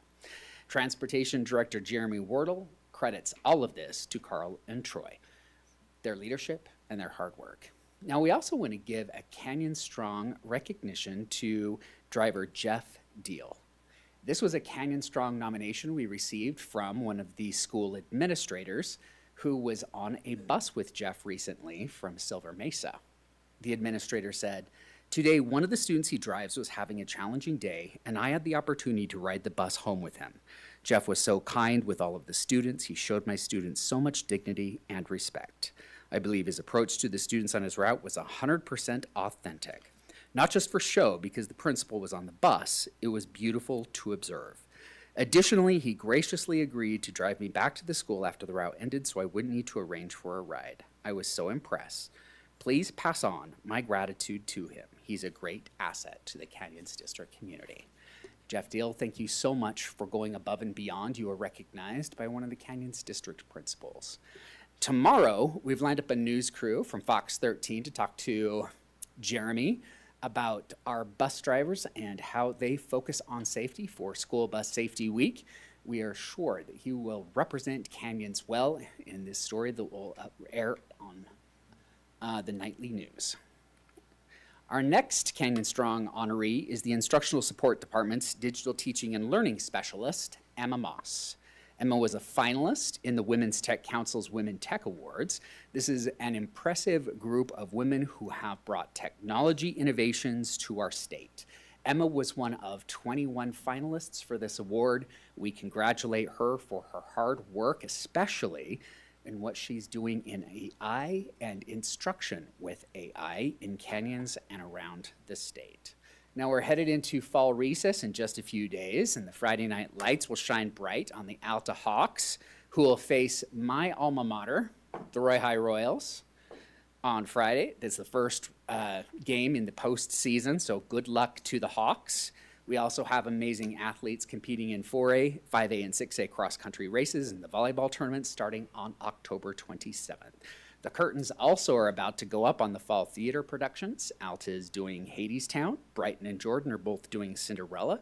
Corner Canyon will present Mary Poppins, and Hillcrest Fall Musical is Wendy and Peter Pan. The dates and times of the show will be on the district website in the coming days. We wish break a leg to the casts and the crews of the upcoming productions, but not to our student athletes who are headed into the postseason. We wish them good luck. And we also say we believe in you because you are Canyon strong and you make us Canyons proud. President Schill, thank you so much for this time. We turn the time back to you. Okay, thank you so much. We love hearing about how our employees are getting awarded and excelling in what they do.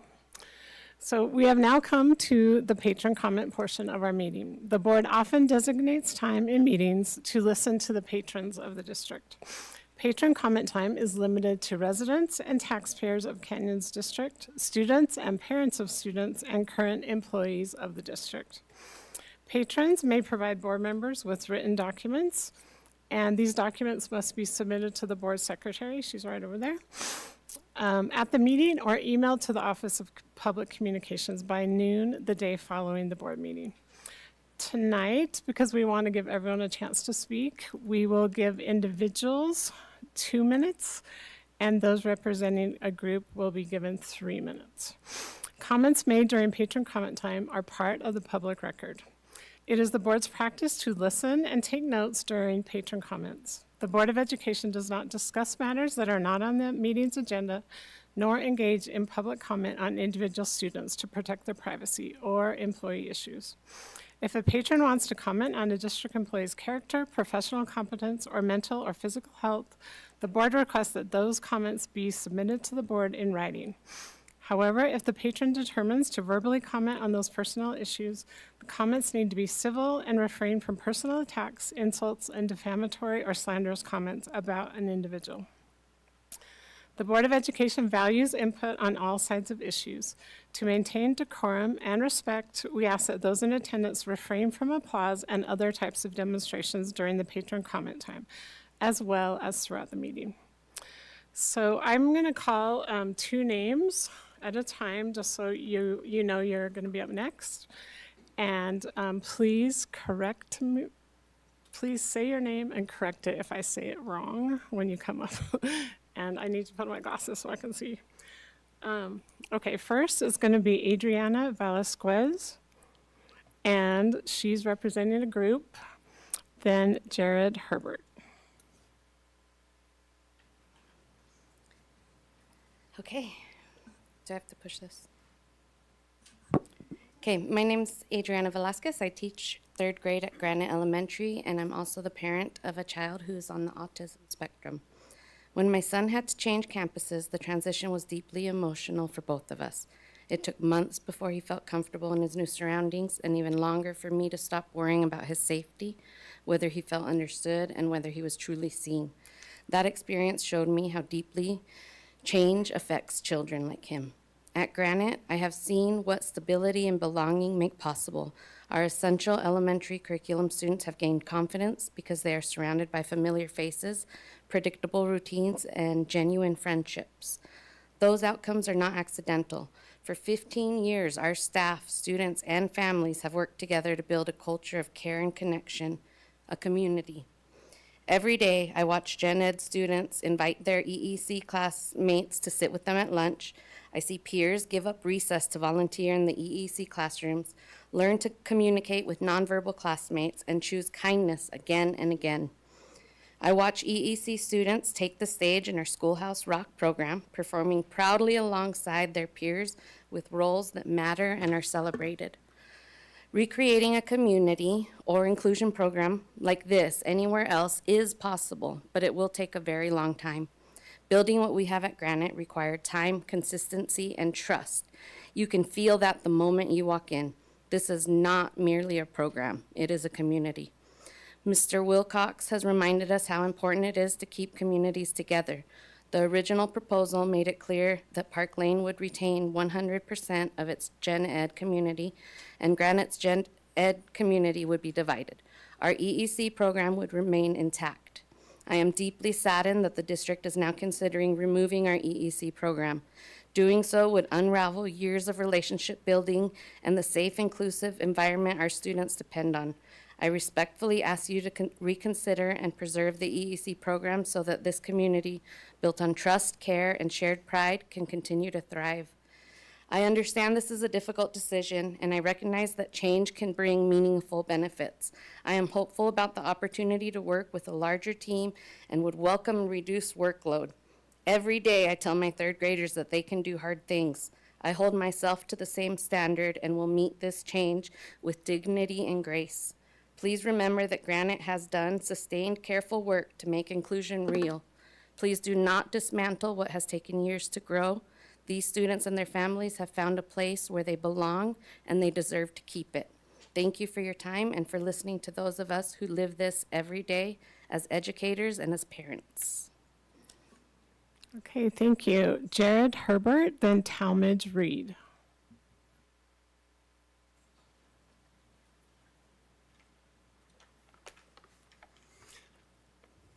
Hello. Dear board, dear members of the board, this boundary study has placed a significant emotional burden on our communities. It's created anxiety, disrupted families, and sown unnecessary division, especially between Park Lane and Granite. Neither community wants their school to close, and public input has made that overwhelmingly evident. There is strong, consistent support to keep both schools open. So the question we should all be asking is, how can we make that happen? How can we keep both schools open? Because that's what our communities are asking for, and that's what the goal should be. Is it truly impossible to keep both Park Lane and Granite open? But if you've reached the conclusion that one school must be closed, and you're committed to making a decision based on facts, logic, and long-term impact, then let's look at the evidence. Which school is in better physical condition according to the district's FCI? Park Lane. Which school is centrally located, preserves neighborhood integrity, and is 100% walkable for students in Boundary? Park Lane. Which school strengthens feeder alignments with Eastmont and Jordan? Park Lane. Which school will require fewer buses? Park Lane. Which school has a higher service rate, the percentage of neighborhood students who actually attend district schools? Park Lane. Which school has safe walking routes with sidewalks? Park Lane. Which school has higher enrollment? Park Lane. Which school has higher test scores? Park Lane. Which neighborhood has more affordable housing likely to attract and retain younger families? Park Lane. Based on these facts and the district's own stated goals, which school is the obvious choice to remain open? Park Lane. In conclusion, if both schools can be kept open, keep them open. If not, all the data, planning priorities, and community impact clearly favor Park Lane. Unless there is compelling evidence we have not seen, any decision to close Park Lane will appear to ignore the facts, a failure to follow the evidence, and will raise serious concerns about the transparency and integrity of this process. Thank you. Okay, thank you. Talmadge Reed, and then Sarah Hamill.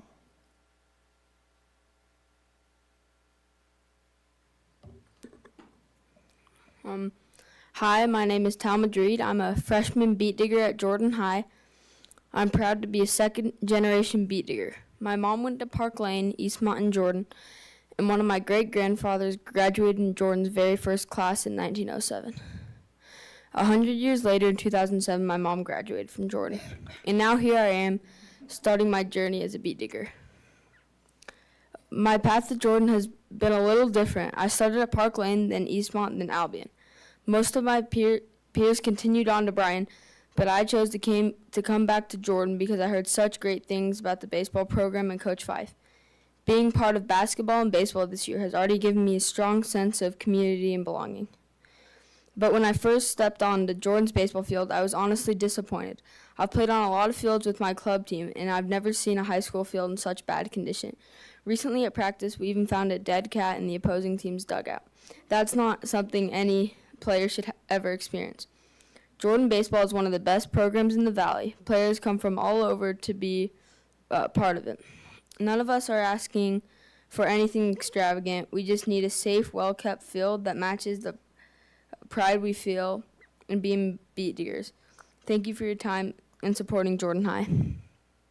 Okay, thank you.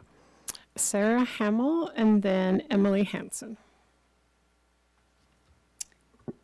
Hello, my name is Sarah Hamill. I'm a 5th grade general education teacher at Park Lane. As teachers, we understand the need to combine these schools. We're happy to join with Granite, the Granite community, and I'm confident that this new community will be as strong as ever. I have been with the district since the beginning. There is something special happening in the Park Lane ACC. We are closing the gap for many of our ACC students. A lot of careful planning and trust is needed to make this happen. It is beautiful to be able to provide a student with exactly what they need to thrive. We can weave students in and out of general education classrooms like mine when it makes sense. I've never experienced this level of true individualized instruction at any other school. Moving this ACC to a new school would mean starting all over to close that gap. On another note, I love managing behavior on a bus.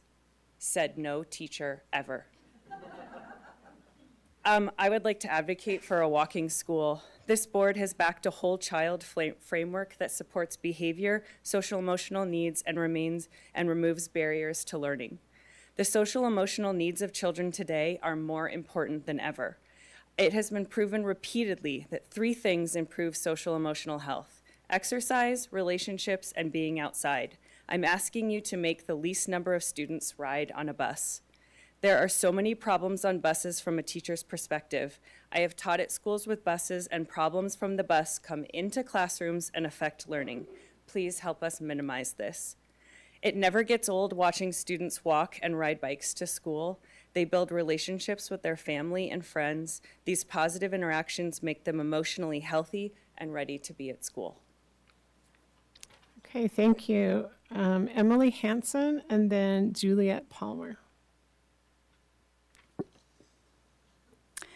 My oldest child is currently in 5th grade at Park Lane Elementary. Over the summer, she started asking me which middle school she'll be attending next year, Eastmont or Albion.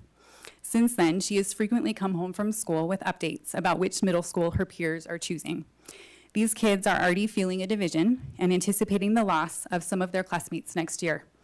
From talking to friends with older kids, this debate of Eastmont versus Albion has been a real source of angst among Park Lane 5th graders for several years now.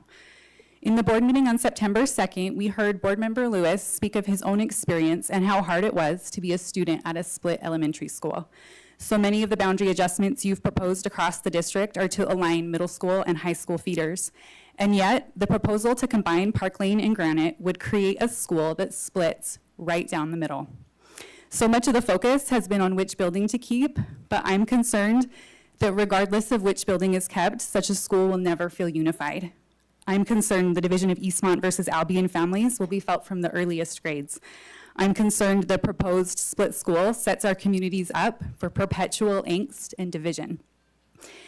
There are other solutions. Please allow me to suggest 2 options for your consideration. Option 1, consolidate Granite with Quail Hollow rather than Park Lane. Quail Hollow is our other neighboring low enrollment school. Quail Hollow feeds into Albion and Granite feeds into Albion. A split elementary wouldn't be needed. Option 2, consolidate Park Lane and Granite, but have the new combined school feed into one middle school in its entirety. Given the over-enrollment at Albion and the under-enrollment at Eastmont, middle school boundary adjustments seem needed. Keep in mind that in 5 years, today's 2nd graders will be 7th graders. It would be traumatic for the same kids uprooted in elementary school to be uprooted again in middle school if you decide to adjust middle school boundaries or close a middle school then. It would be heartbreaking to see our communities pitted against each other again. For the sake of our kids, I ask you to take a step back and carefully review middle school boundaries and enrollments. Please show us your long-range plan for middle schools before making any decisions about our elementary schools. Thank you. Okay, thank you. Next is Juliet Palmer and then J.R. McKee. Good evening. My name is Juliet Palmer, and I serve as a speech-language pathologist at Granite Elementary, and I work directly with students in the Essential Elements curriculum, also known as the EEC. I want to speak briefly about what makes the EEC placement so critical and why moving it would not be a logistical decision, but an educational and legal one. The EEC program serves students with the most significant communication and developmental needs in our district, aside from Jordan Valley. These are not students who can be transferred from one building to another without consequence, and their success depends on stability, predictability, and integration with familiar peers, all of which Granite provides.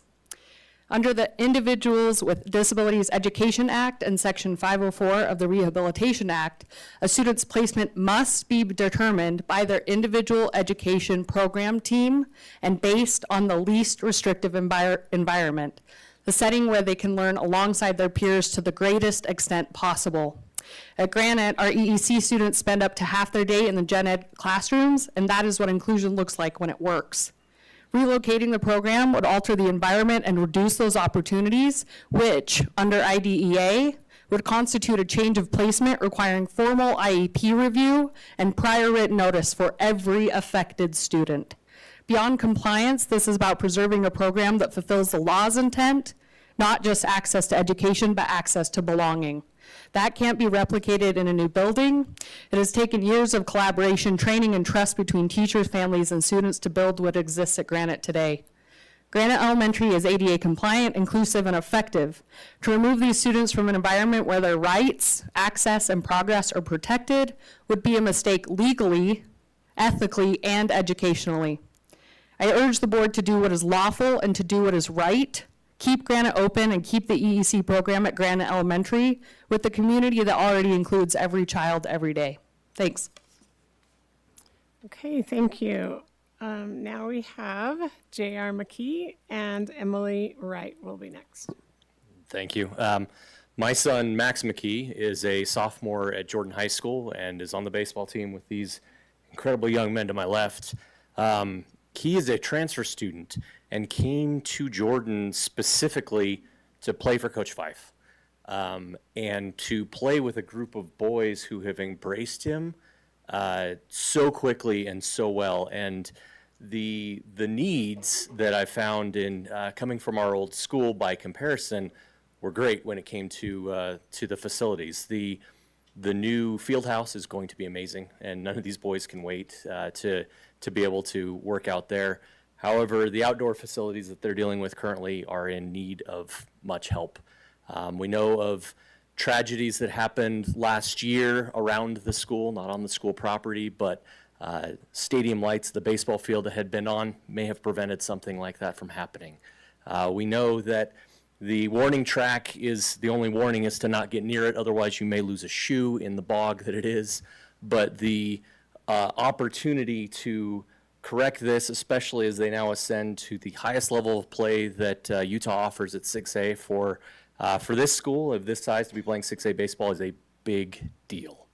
And the opportunities that Coach Fife and the other coaches are providing these boys to play beyond high school, to have grades to play. I know specifically of one player who I think every one of these boys has probably, and if they know who I'm talking about, I don't need to pull his name, but they are making sure that his grades are where they are, and he's going to have an opportunity to play at the next level because of that, because of the camaraderie that they have. And having this team in a facility that is going to be to match the level of play that they have and the opportunity that they have is so important. And I just want to be here to express my love for these boys, even though I don't know them all too well yet.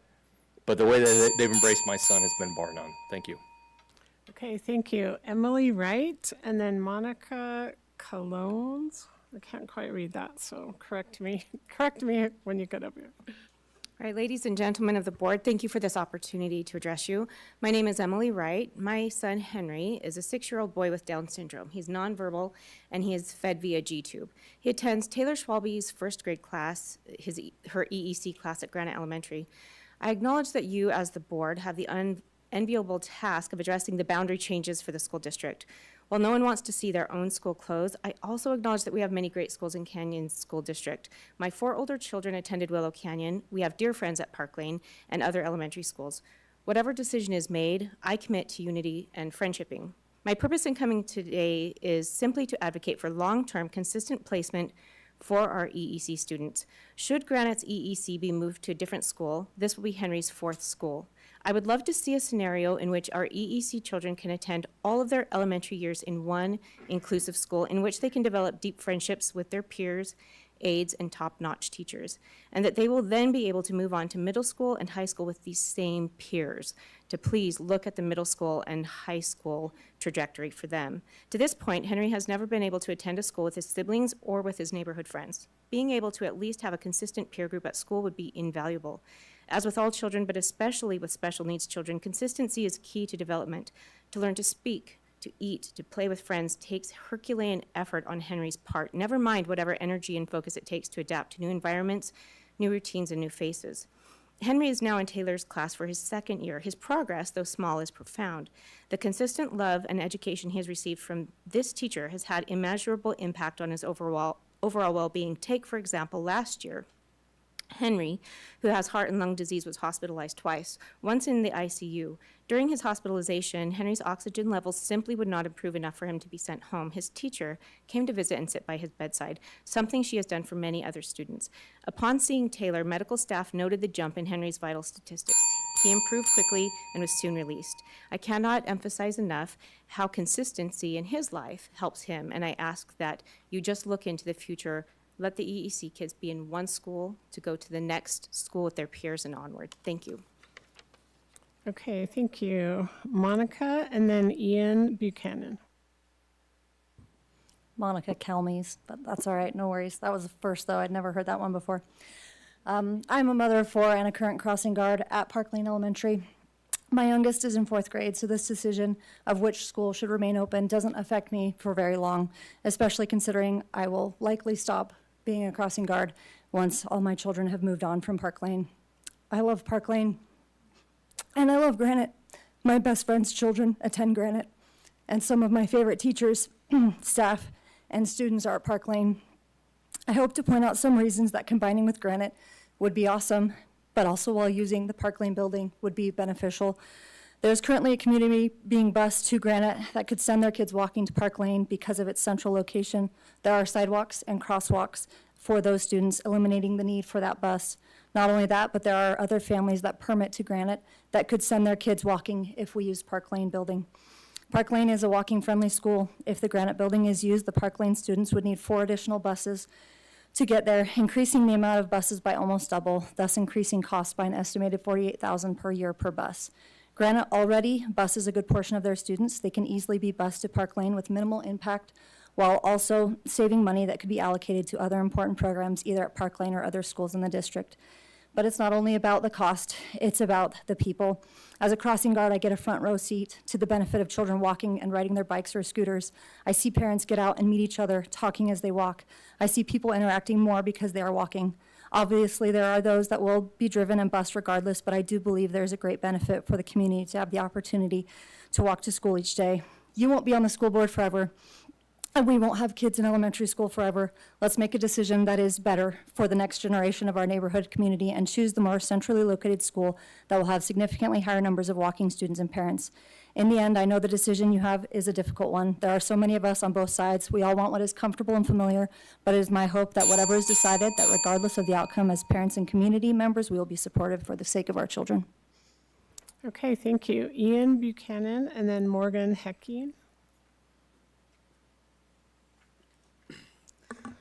My name is Ian Buchanan, and I'm a freshman at Jordan High School. I first want to say thank you to the board for all the improvements made to our school. I'm especially excited for the new field house. I've been practicing and working out with the baseball team since the beginning of school, and I can't wait to be an official part of the team. One of the main positions I play is the outfield. In the outfield, there is a dirt patch called the warning track. It is there to warn players who are running backwards to track a fly ball when they're approaching the fence. In our field, the warning track is swamped and is nothing more than a muddy mess. When we run into the swamped area, our baseballs get waterlogged and muddy, and our cleats are so muddy and wet for the rest of the practice. There is always a chance of us slipping in the mud and getting injured. We also have a problem with our second base. It recently got pulled out, and we've been using a little plastic base instead of a regular base. It kind of moves, which makes playing hard. We need actual bases for our field. We'd also love to have lights on our field. We practice in the heat, and we could start practicing later if we had lights on our field. It would be very nice since daylight savings is coming. We can't practice that late because it'll get dark because of daylight savings. Thank you for listening and considering these updates to our field to make it safer. Okay, thank you. Next is Morgan Hecking and then Taylor Hecking. Hi, my name is Morgan Hecking, and I am an EEC teacher for 4th and 5th graders at Granite Elementary. I want to thank you all for your time and efforts as we all work together to resolve this as a community. I had the privilege of attending Granite Elementary myself as a student. This school changed my life because of the EEC Buddy Program. I learned from my friends at the Granite that people with disabilities are my classmates, and friends gave me the invaluable lesson of how to interact with EEC peers. Going to this school is what inspired me to become an EEC teacher myself. Now I have had the incredible and full circle experience of now helping to teach inclusion to our students, and I learn daily from our children what true inclusion looks like. Many of my students have been in the class with their gen ed peers for most of their time at the school and have carefully crafted these beautiful relationships that they rely so strongly on. These relationships are the product of effort from our EEC students, gen ed teachers, admin, and our EEC staff. If you divide our population, these children will lose their connection to each other. Additionally, if Granite is closed, our students will become guests in a school that does not have the necessary accommodations that they require and deserve. Granite Elementary has a beautifully designed sensory room that helps our EEC students to regulate on the daily.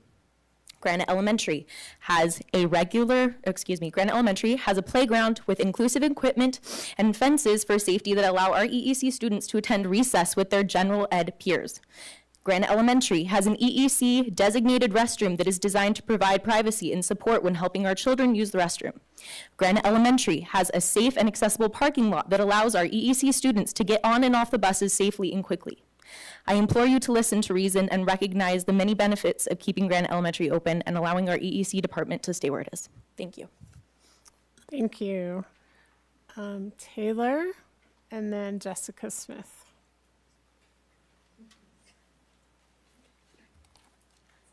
Dear board members and community, my name is Taylor Hecking, and I am your K-1 EEC teacher at Granite Elementary. Today, I'm asking you to keep Granite's EEC students with their peers. In my classroom, I teach 13 incredible students. 1 spends the entire day in gen ed inclusion. 10 are nonverbal and communicate with iPads. 9 wear diapers and are changed multiple times a day. 2 have seizures, and 1 is fed through a G-tube. They are the most vulnerable population in our district. Students who deserve stability, safety, and inclusion. EEC students learn through the essential elements curriculum, not the general education curriculum like their ACC peers, meaning they will receive an alternate diploma or certificate of completion, where again, their ACC peers will receive a diploma. When we, Granite is the only K-1 EEC program in the district where students are accessing inclusion for 2 hours and 15 minutes of their day. In other areas, they say K-1 is too hard for inclusion. My love for the program began when I was 17, caring for a Granite student named Tyler. Years later, when Tyler was nearing his end of life, he told me, "He's a Granite Grizzly, take him home." That's what this school gives our kids, a home. Granite fosters a community where students with disabilities not just tolerated, they are cherished, where general education students grow up believing inclusion, empathy, and friendship. As you make this difficult decision between 2 amazing communities, I hope you find one that brings our communities together while still protecting our most vulnerable students, our EEC students. Thank you for your time and energy. Okay, thank you. The next person is Jessica Smith, and then Peter Archambault. Hi, thank you for the opportunity to provide feedback in these meetings. My name is Jessica Smith. I am a proud parent of students at Park Lane, Eastmont, and Jordan High School. Tonight, I would like to address the impact that moving Park Lane into the Granite building will have on the feeder school system.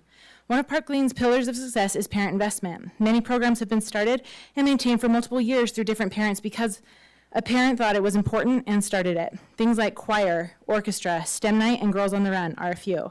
Obviously, we wouldn't be where we are without our amazing teachers and staff as well, but I bring this up because of how critical parent investment is in our boundary schools, Eastmont and Jordan. Eastmont and Jordan are fantastic schools. My children are having excellent experiences all around, academically, especially in their Spanish classes, socially, and in sports and other extracurriculars. These schools aren't without flaws, but the possibilities are exciting, and we need continued support. My daughter is part of the girls' varsity basketball team, and they are back-to-back region champs. Its success comes largely from the Jacobson family that started a Bantam program, and he is now the head coach at Jordan. The majority of players from those region champ teams were Park Lane and Willow Canyon students. I have personally started or been part of 3 additional sport feeder programs. It takes a lot of work and parent investment. These things just don't happen naturally at Jordan all the time. We are growing and improving every year and in every way, but in order to thrive, we need help and we need more of our invested community to stay at Eastmont and Jordan. A few years ago, it was uncommon for a Park Lane student to choose a different middle school than Eastmont.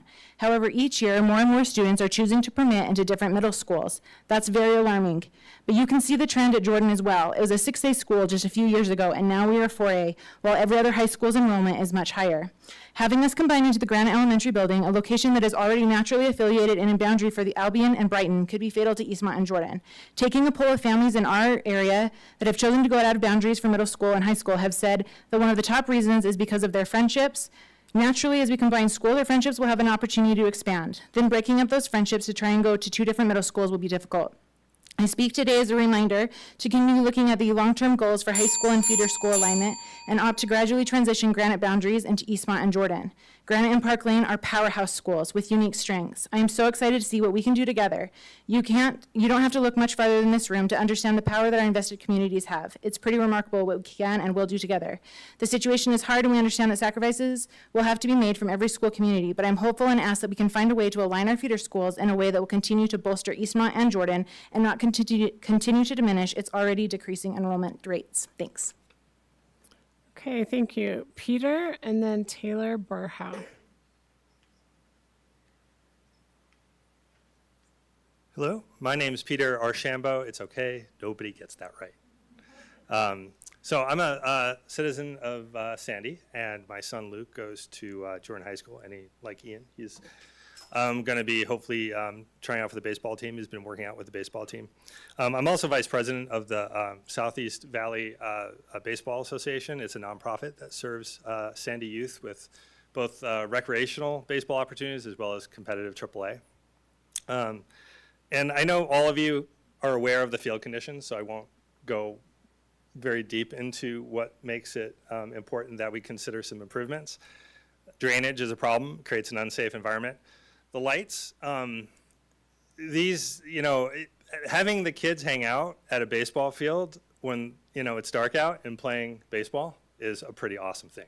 And, I know for my son, he comes home and, sometimes we have to drag him off the field because he's having a great time with his peers, with the coaching staff. Coach Fife does an amazing job. And, we've heard about the fact that there are players getting developed to play at the higher level, but he's also building community. He's building future leaders. He's building character into these boys. And I think that is an incredibly valuable resource for this community. So again, I ask that, we consider a field improvement project to go along with the amazing field house that's being constructed. Thank you. Thank you. Taylor Burhow and then Dallin Sudbury. Hello. I'm probably not going to speak on an issue that you haven't heard already, but to share my own perspective. And it's about just the importance of walkable schools. And it actually comes from the meeting a couple meetings ago. It was right after the Charlie Kirk shooting, which we know is really impactful to our community and pretty emotionally, just caused us all to feel a lot of just like emotional intensity. And I think all of you who were here spoke to that issue. But Jackson, your comments actually really stood out to me. You spoke just about what it's like to grow up in a generation that's just sort of chronically online and not socially connected with our communities. It prompted me to reread a book that came out last year by the social psychologist Jonathan Haidt, who talks about the rising prevalence of anxiety disorders in our children and adolescents and young adults. I'm a licensed clinical social worker and I specialize in anxiety disorder, so none of that was particularly revelatory to me. But what I really appreciated about his book was that he didn't just state a problem. He actually had some really great, real actionable solutions, 2 full chapters of them. One chapter fully for what parents can do right now, and another chapter fully for what schools and school administrators and teachers can do for our kids right now. And he even went as far as to divide solutions into age groups. It was really lovely, and as an academic myself, I just really appreciated that it wasn't just stating a problem, but actually talking about solutions. And one of the solutions that came up consistently was the importance of walkable schools and how important that is to communities and facilitating social connection. that's been on my mind a lot lately because of the discussion about our students being chronically online, and has been consistently studied and corroborated by lots of public health agencies, including the NIH and CDC, social psychologists, advocacy groups, and things like that.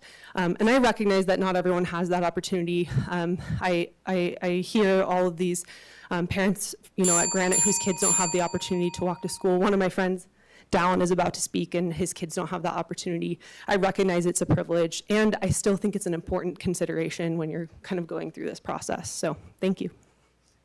Okay, thank you, Dallin Sudbury, and then Ashley Brown.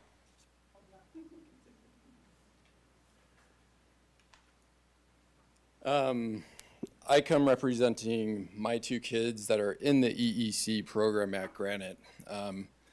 And we've heard a lot of feel-good stories, and I don't know how much weight they actually have on everybody. Because I think priorities, everybody has their own priorities and their own problems. So as I've been thinking about this more, we've talked about the culture of EEC. We've talked about the culture of the ACC program at Park Lane. We talked about the culture of both schools. They're both very successful and very important to their communities. Somebody mentioned this at the meeting at Granite last week. We really can't find a way to keep the schools open. You guys talk about when we have class sizes. That's never been an issue in the past that you've actually addressed, but that's a selling point right now. You talked about when we have a budget, we don't make more budget, we don't add more debt until we pay off the debt. Why are we transferring 2 special ed programs when we don't have programs in place to actually make sure they're successful? They take years to develop, and now we're just gonna move it and call it successful? No. When we talk about budgets, you say it costs $1.2 million to keep these schools open. You're spending close to $18 million on Corner Canyon High School in the last 4 years. Sorry guys, I'm a student, I went to Jordan, but $3.6 million to keep 3 schools open, to give us another year to actually figure something out, doesn't seem that hard to do. Making this decision so quickly for $1.2 million, I don't know, seems questionable to me. It's not about who's better, Granite or Park Lane, which program's better. They're different. They both need to stay open. Okay, thank you. Ashley Brown and Julie Greenfield.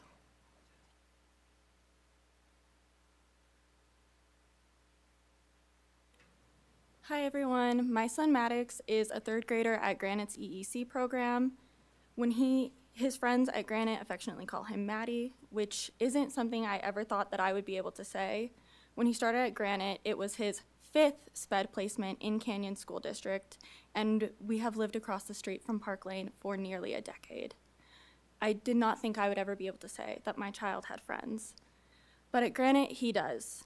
The EEC kids at Granite are the heart of the Granite community. They are not separate from the school. The Gen Ed students know about the EEC students at Granite.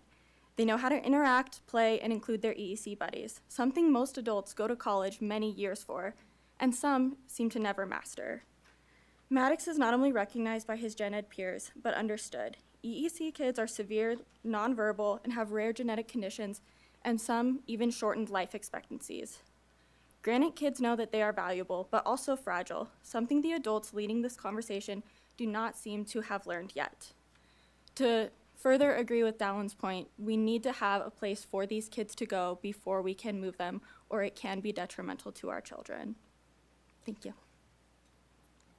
Okay, thank you. Julie Greenfield, then Giano Lucero. Hello, my name is Julie Greenfield, mother of a 1-year-old who already knows Granite Elementary as his safe place and future school because we play there almost every single day.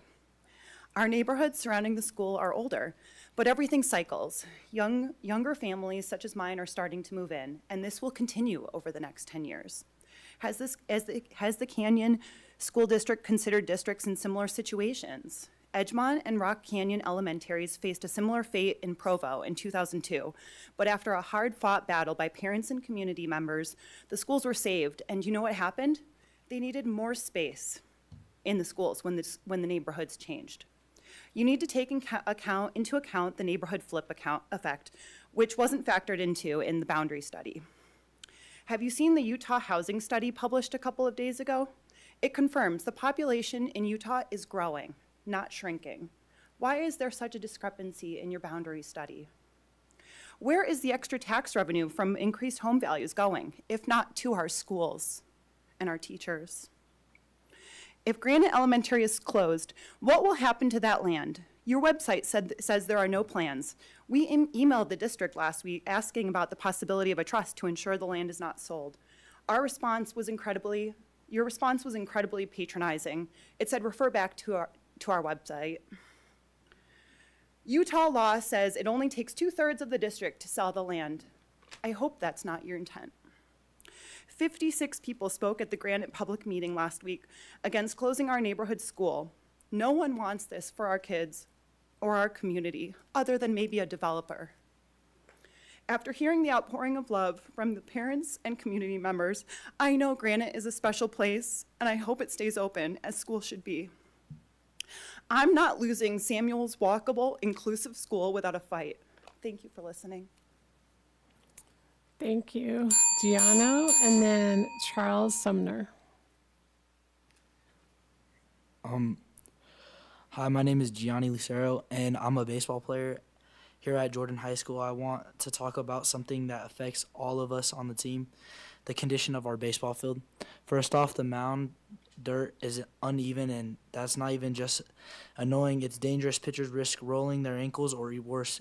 Every time they throw, then there's our warning track. Honestly, it's so muddy it could double as a swimming pool after a rainstorm. The grass is patchy, uneven, and more weeds than actual turf. You could probably lose a baseball or a small animal in some of those spots. Speaking of a surprise, the catcher area has so many divots, it feels like a mini obstacle course, and it causes sorenesses and injuries that add up over the season. And as crazy as it sounds, we once even found a dead cat in our visitors' dugout. That's when you know the field has seen better days. But jokes aside, this is more than just about how it looks. It's about safety and pride and representing Jordan in the right way. We've got a great team full of talent and dedication, and we deserve a field that matches that. With some real attention and care, we can make this field. We can make this field, and we are proud to defend every game. Thank you for listening, and I really hope we can make the improvements our team and our school deserves. Okay, next is Charles, and then Tucker Zalman. Hello, my name is CJ Sumner. I'm a sophomore here at Jordan High School. I spent last year playing varsity on the baseball team, and I came up here today to talk about our field's condition and how unacceptable and honestly disappointing they're in. There's many lips from the grass to the dirt and ups and downs where it's very easy to get injured. Fortunately, last year, the summer, very start of summer, I was out practicing. I jumped up for a ball, kind of landed weird on that lip, heard a click. One thing led to another, got an MRI, tore my ACL, my meniscus fully, which is not a good thing ever. And I just think it's very disappointing how we get this treatment. And I think that we could definitely use better upgrades in a turf field. That's it. Thank you. Okay, thank you, Tucker, and then Cody Kemp.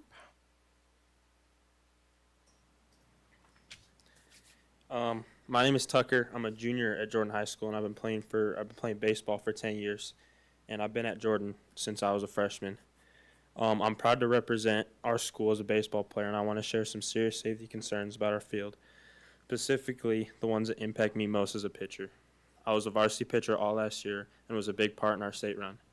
In the bullpens, there's weeds everywhere, broken equipment, uneven ground, trees growing through the fences, and the visitor side doesn't even have a mound or a backstop.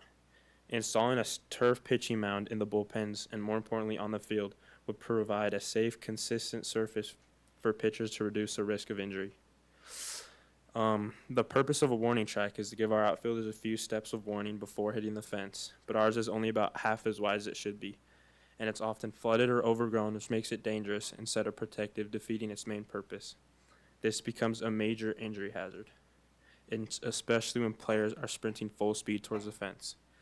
These might sound like small things, but this is a direct correlation between field conditions affecting player success. When the field conditions are rough, it's hard to focus on improving. Instead of working on your skills, worried about tripping, slipping, or getting hurt. A safe, well-kept field doesn't just prevent injuries, it helps us perform better and take more pride in representing our school. I'm asking the board to please take a closer look at Jordan High School's field condition so the safety comes first for me, my friends, and all student athletes. Okay, thank you. Now Cody Kemp and then Tegan Kemp. Hi, I'm Cody Kemp. I am a senior at Jordan High School. I transferred to Jordan last year because I heard how great the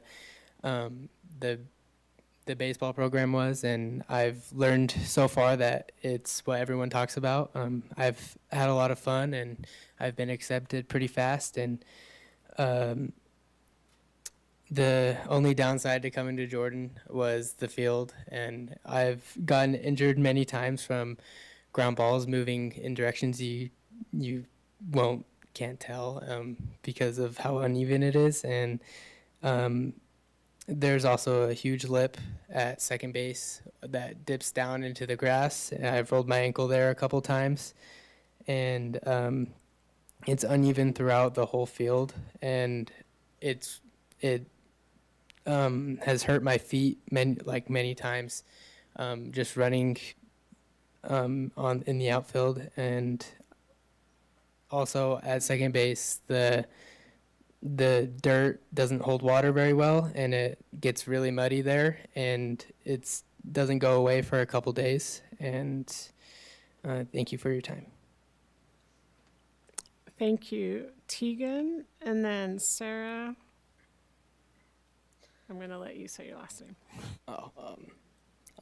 I'm Tegan Kemp, and I'm a freshman for Jordan High School. I heard of the program through just like my dad and then Cody, who just spoke, and I was really excited. I'm still excited to be able to play there. Just the one downside is just the field. So I'm an outfielder, and just the grass in general in the outfield.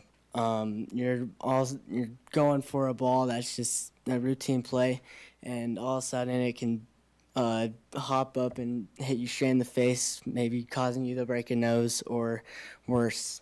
I just want to, and it's super hard to maintain. Even today during practice, it's overgrown. It slows the ball down and makes it way more difficult to play on that field. And just with turf, it'll make it so we don't have to take the time to mow the grass every week, and it'll just be way easier to play there. So thank you for your time, and appreciate you guys. Okay, thank you, Sarah, and then Brock Smith. I first want to say I'm proud of these boys for advocating for themselves, so thank you for being here. My name is Sarah Zalman, and I'm a proud parent of a Jordan High School baseball player. Tucker with the big hair is mine. My family is not a resident of Canyon School District. One of the main reasons we permit is because of the pride I have in my alma mater, Jordan High School. I wanted my kids to attend dances in the same gym I did and watch and play on the same fields. I dated a couple Jordan baseball players as well back in the day, so I was at the field often. I know what that field can and should look like. I've seen what this program can be at its best. We've always taken pride in our school and our athletes. This baseball program has produced all-star players year after year. In fact, Under Coach Fife, Jordan has produced 50 to 60 collegiate players in the last 10 years alone. But the current condition of the baseball field doesn't reflect that all-star pride. And more importantly, it doesn't provide a safe environment for our students and my son. You just heard him and his peers speak about all the issues they face on the field every day. As a parent sitting in the stands, it's hard to focus on cheering when you're holding your breath, hoping no one twists an ankle on the uneven field or crashes into the fence because the warning track doesn't do its job. The concerns voiced here tonight are not about appearances. It's about safety, responsibility, and preserving a space that should be a source of school spirit and community pride. The high school is approaching 30 years old, and it's time to reinvest in the spaces that directly impact our athletes' well-being. The field house is a great and appreciated start. They can't play their best when they're focused on avoiding hazards on the field. A well-maintained field sets a tone of excellence and tells our kids that their effort is valued. Jordan High School baseball players are out there representing their school and your school district with dedication and heart. They deserve a field that's safe and worthy of that effort. I truly hope the board will make that a priority. Thank you. Okay, thank you. Brock Smith and then Jason Maldonado. Hi, my name is Brock Smith, and I'm a sophomore at Jordan High. I'm here today to advocate for the Jordan baseball field. I chose to play baseball for Jordan High because of the great program and the other boys around me. I also chose to play because of the great culture there. As a first baseman, my biggest frustration is the grass and how bumpy it is. Also, where the grass ends at first base is a big drop-off to the dirt below, where multiple people have gotten injured, and especially the first baseman. We also have weeds all over the field and especially in the infield. Our opposing bullpen is also covered in weeds and is completely unplayable. Please consider fixing our field, and thank you. Okay, thank you, Jason, and then Robin Grass. How you guys doing? I'm Jason Maldonado. The reason why I came here is you guys all know Kean Hamilton, my son, was killed after a football game at Jordan High School. There is a huge void in lighting at the high school that creates a guaranteed risk. We have so many people come watch the football games over there when football season's in, and we need to address it. Like, it can't wait for 2 years. It's like something that has to be done. My son already lost his life. I believe there was lighting. Who knows? It could have detoured kids because they picked that area to go fight. At the end of the day, if something happens, we need to make sure that cameras can pick up who does what, so we're not having to search cell phones, and the school knows exactly what's going on. It's only going to help law enforcement, it's going to help our schools, and it's going to help our community feel safe when they come to our school. With the shootings that are going on daily now, we can't wait for something to happen again before we say, hey, let's do something, right? Like, this is a problem. It needs to be addressed. I know you guys know what the field and all that, bringing kids to sports does for our kids, but the lighting is very important for our kids' safety. I guess we haven't had an update, and I would like, if we can, if you guys, whenever you talk about it, if you can update us again through emails, I think that was beneficial. That will stop us from having to come back here again and repeating everything, right? If we can just get an update. These shirts are in memory of my son. It's a big deal, and we can't just think it ain't gonna happen again. Things are getting worse, they're not getting better. So we can do our part, right? I think a lot of things, money doesn't fall off trees, but before we put any $50 million into the eBay building, it needs to be redirected in the schools that we have here. I'm sure the eBay building would be a great thing, but right now it doesn't seem like it's the best place for our money to go. My taxes go up every year. There's no reason why we can't focus on safety. Let's get our schools safe before we move on. Let's get our schools safe before we go build an eBay building. We don't even know if it's going to work. It's a good thought, but right now, let's work on our school safety. Thank you, guys.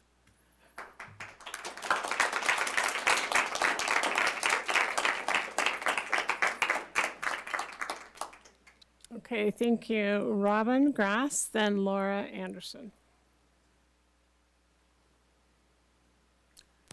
My name is Robin Grass, and I'm a parent of 3 students at Park Lane Elementary. And I know there's currently a traffic analysis study happening around Park Lane and Granite Elementary School as part of the boundary study. And I was just curious if winter road conditions are being considered in this study. Some parents I've talked to at Park Lane have spoken to people who work for the city that say some of the roads have higher priority than other roads when it comes to plowing.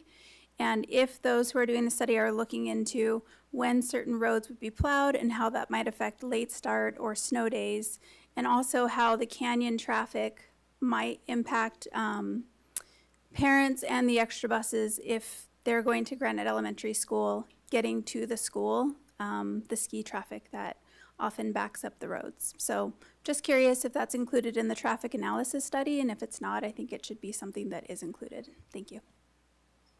Okay, thank you. Next is Laura Anderson, and then Evan Anderson. Hi, I'm Laura Anderson, and I have 2 kids, soon to be 3, at Willow Canyon. You know, that other school that's also severely being affected and never being talked about? That's us. But the writing is on the wall and seems very clear that the absolute best thing you could do to our area is to split Park Lane, send half to Granite and half to us, the ECC unit stays, and we create 2 thriving communities instead of 1 that's thriving with 600 students and leaving Willow Canyon for death. That's exactly how it feels to us. And in a few short years, you're going to build a mega school and move us all there anyway. And it sounds like you're using park lanes for that. It just doesn't sound like it's the best idea. This would also create a walkable community for the most people who come to Willow Canyon from Park Lane would be able to walk. They'd also be able to walk to Granite. And we know that is very important to the Park Lane community. We've been told that this was the most logical and the first thing that was brought to the board, but it never made it off the table because of a very adamant member who did not want that proposal. When tons of people see that is the best solution. So we ask that you look at that. But let me just remind you, your website has 4 purposes in doing this. None of them meet Willow Canyon's needs: to keep classes size small and maintain access to academic opportunities.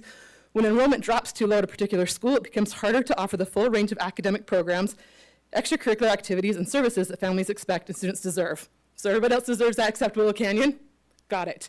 Number 2, the goal is to have enough students at each school, preferably 3 to 4 classes, to optimize class sizes and give parents choice of class assignments and programs. Again, for everybody except Willow Canyon, we get 2, got it. The goal of the study is to take thoughtful and forward-looking steps to addressing population shifts before they create unintended equity issues. But created already has happened. If you're taking 600 to Granite Park Lane and leaving us with 300, you created that inequity for us.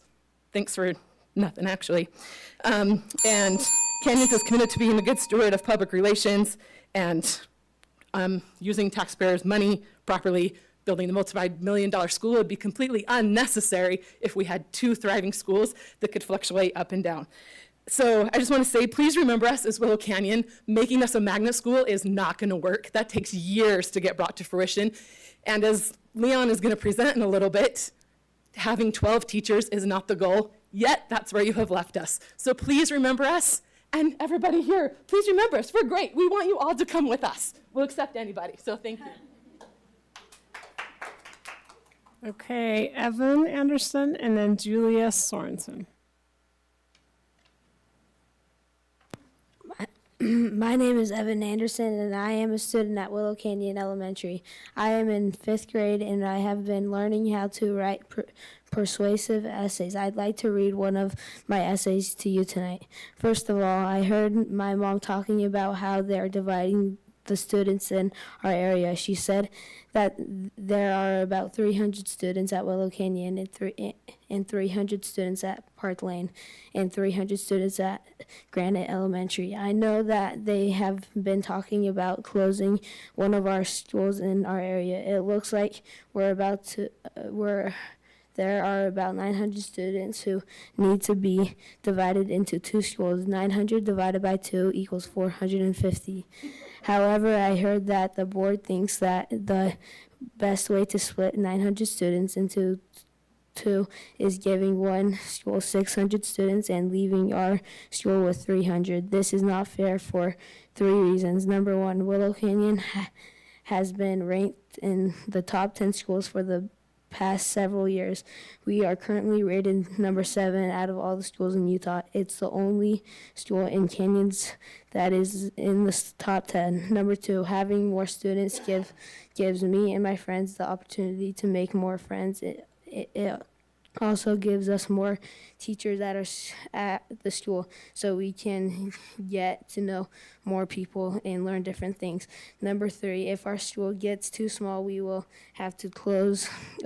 Anyway, my friends and I have been worried all year hearing that our school might close. I don't want my siblings to have this same worry for the next several years. In conclusion, Willow Canyon is the greatest elementary in the world. I want as many other kids to be able to have the same great experience that I have at Willow Canyon. Thank you.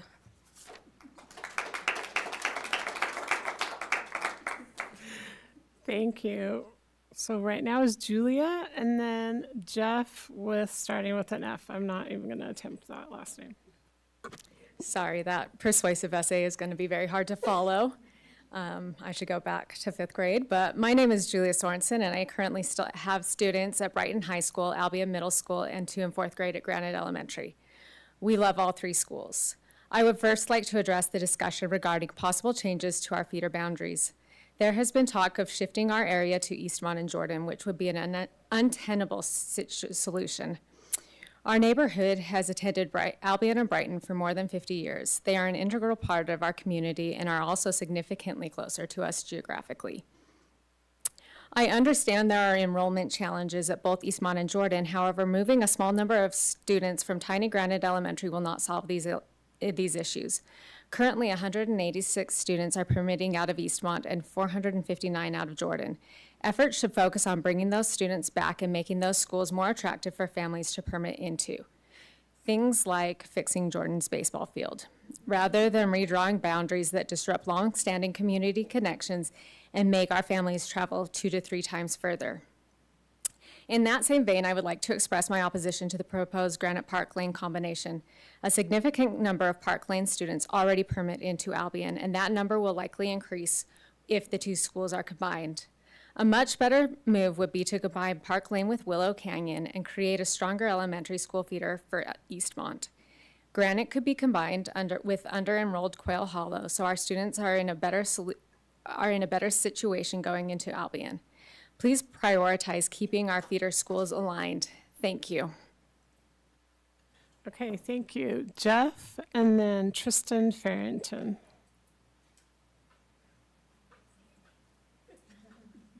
Jeff Frischneck. I'm a proud parent of 2 Park Lane Panthers. Here today to support keeping Park Lane open as the host school. I also recognize the difficult decision the board is facing. Both communities are deeply passionate about their schools, and regardless of the outcome, will need to come together afterwards. I can accept any decision that's supported by logical, data-driven, and unbiased explanation. That said, I believe you should keep Park Lane open for several reasons. First, a growing population of students, influx of new families, evident by our increased kindergarten enrollment. And this trend is likely to continue as the homes in our neighborhoods remain more affordable than those further east. We also have a strong PTA and exceptional community involvement. Our families show up, volunteer, and fundraise, and we will welcome the combination of Granite with open arms. When our location, I think, is another advantage. Secluded, safe, and away from busy streets. Safer for drop-off and pickup, and easier to walk to. Also, just want to speak a little on the feeder patterns. Research consistently shows that schools are more desirable when students experience stability, belonging, and continuity in their peer groups. When elementary schools are split up to multiple junior highs, those relationships are disrupted, weakening school culture and increasing transfer requests. If the district truly wants to strengthen Eastmont and Jordan, the focus should be on creating continuity in academics, social connections, and geography, so families feel confident choosing and staying within their boundary schools. Not here to fight against any other communities. Heard a lot of great things tonight, a lot of passion from all directions.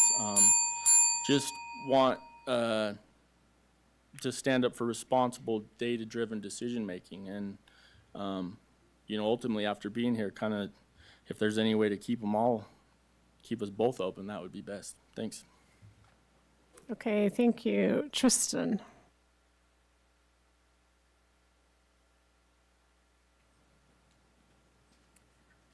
Hi, my name is Tristan Farrington, and I am a proud Park Lane Panther. I grew up in these boundaries. I walked to school every day, rain, shine, or snow. I went to Eastmont for middle school and graduated as a proud beat digger at Jordan High School. I married my husband, also a former Park Lane Panther, and we moved back to this area, this amazing community, to build our family. We now have 5 children, ages 5 and under, all of which we have intended to send to Park Lane starting next year. And I know we are not the only families like this out there. Park Lane is a school that families come back to. This is a community that families want to be a part of and will continue to grow as a result. Not only that, but Park Lane is a school that teachers come to and stay. Teachers like Miss Rasmussen, who was my 2nd grade teacher 25 years ago, and my husband's 2nd grade teacher 27 years ago, only just retired in 2020. Other teachers like Miss Johnson, Mrs. Bauman, Miss Barney, and our beloved Mrs. Homer. Teachers who were at Park Lane when I attended all stayed well over a decade plus, and most until they retired. But that's not just with the general education teachers that come and stay at Park Lane. In the ACC SPED program, 4 out of the 5 teachers have been at Park Lane from 6 years all the way up to 18 and still counting, providing a low teacher turnover rate and better stability for students. Park Lane isn't just a school, it's a true community. One that can provide the stability necessary for not just students with within the special education programs, but also for the general education classrooms as well. It is a community where families come back to and teachers come to stay. So please help us not just keep our community together, but welcome even more with the students and families from Granite. Thank you so much for your time. Okay, that ends our patron comment time, and I want to thank everyone for being here. And this is really important for us to hear from you, and is part of the process, and it will help us make better decisions. So thank you. We're going to now go on to item 8, which is the consent agenda. So I will now take a motion, and please read every item individually. I move to approve the consent agenda. Item A, approval of minutes for October 7th, 2025. Item B, approval of hire and termination reports. Item C, approval of purchasing bids. Item D, approval of September financial reports. Item E, approval of Land Trust TSSP amendment for Midvale Elementary. Item F, approval of Land Trust TSSP amendment for Draper Park Middle. Item G, approval of Land Trust TSSP amendment for Granite Elementary. Okay, thank you. Is there a second to that motion? I'll second that. Okay, thank you. Is there any discussion to the motion? Okay, I will now call for a vote. All in favor, say aye. Aye. Any opposed? Okay, that motion passes unanimously. We're now on to item 9, new business and long-range planning committee proposal regarding school boundaries and school consolidations and closures update. And Leon Wilcox, business administrator, will present this.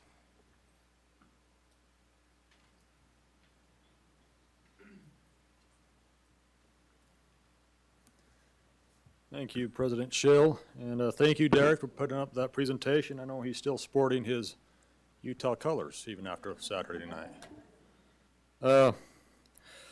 As you know, we had two of our public hearings last week, one at Granite, one at Bella Vista. Those presentations are out on our Diligent if people would like to go see those.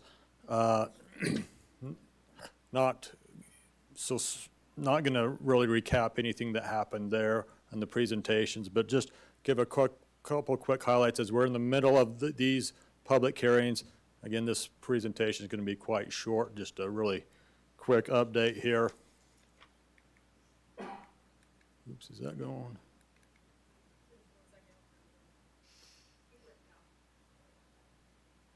I'm going to grab one.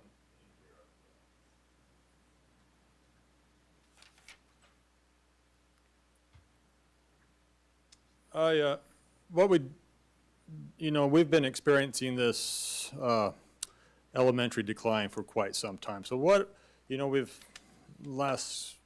since we've been in this process, we've pretty much just put up the last 7 years from 2019 to 2020. But I wanted to go back and just show where we were starting in 2013-14. That's a key year for us because that is the year of the grade reconfiguration where 6th graders moved up to middle schools, 9th graders up to high schools. And so you can see where our enrollment was that first year of the reconfiguration, just under 15,500, dropped down about 100 students, then came up about 60, 70 students. But then starting a gradual decrease that has just gotten greater and greater over time to the point where we're about 12,500 students this year. And you can see our projections that we've shown several meetings going out. We expect those to continue to decline. We know birth rate, housing prices. We won't go into everything there, but in your folder and out on Diligent, I put this sheet. We put it out there at the public hearings. We went over this by schools a little bit last time. I'm not going to do that, but I just wanted to go on the back page, if you will, page 2, just to show you where our numbers are looking. We're about 1,800 kindergartners right now. That's down about 150 from a year ago. Again, all those reasons why COVID now starts to play a role into it and the impacts there. You can see where our grade 1, 2, and 3, they're around 2,300, but you compare those to the grade 12, 9th, 10th, 11th graders that are up there in the 2,700 to 2,900 range. You're looking at 600-700 per, students less as they start progressing through the system there. So also I'd like to look at the bottom box, and that is comparing advancing by grade. So, I compare last year's kindergartners to this year's first graders, last year's first graders to this year's second graders. You can see, we did go up, so we got about 41 more, I would say, coming back, who are now in first grade, who were not in kindergarten last year. And you can see those numbers going down.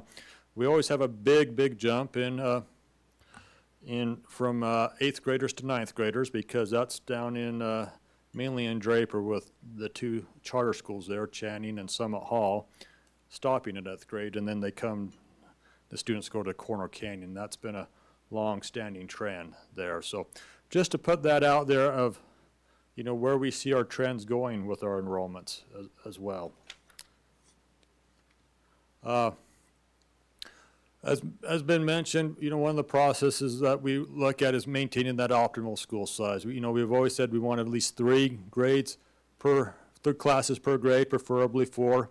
If you had 3, you'd have roughly 425 students, but it could go from 400 to 450 in that range. And we look at, that would be 18 teachers. And, we want to balance class sizes. That gives us a better opportunity to do that. Offer some special programs where there'll be choir, art, STEM, more, brain booster offerings, as well as more support services. And you can see those schools off to the right there where we have less than 18 teachers. This would be our general ed teachers. This does not count those who work in our units. And you can see those with an asterisk there. We are supplementing because they are, with some district funds out of our cushion to, try to keep the class sizes more manageable there.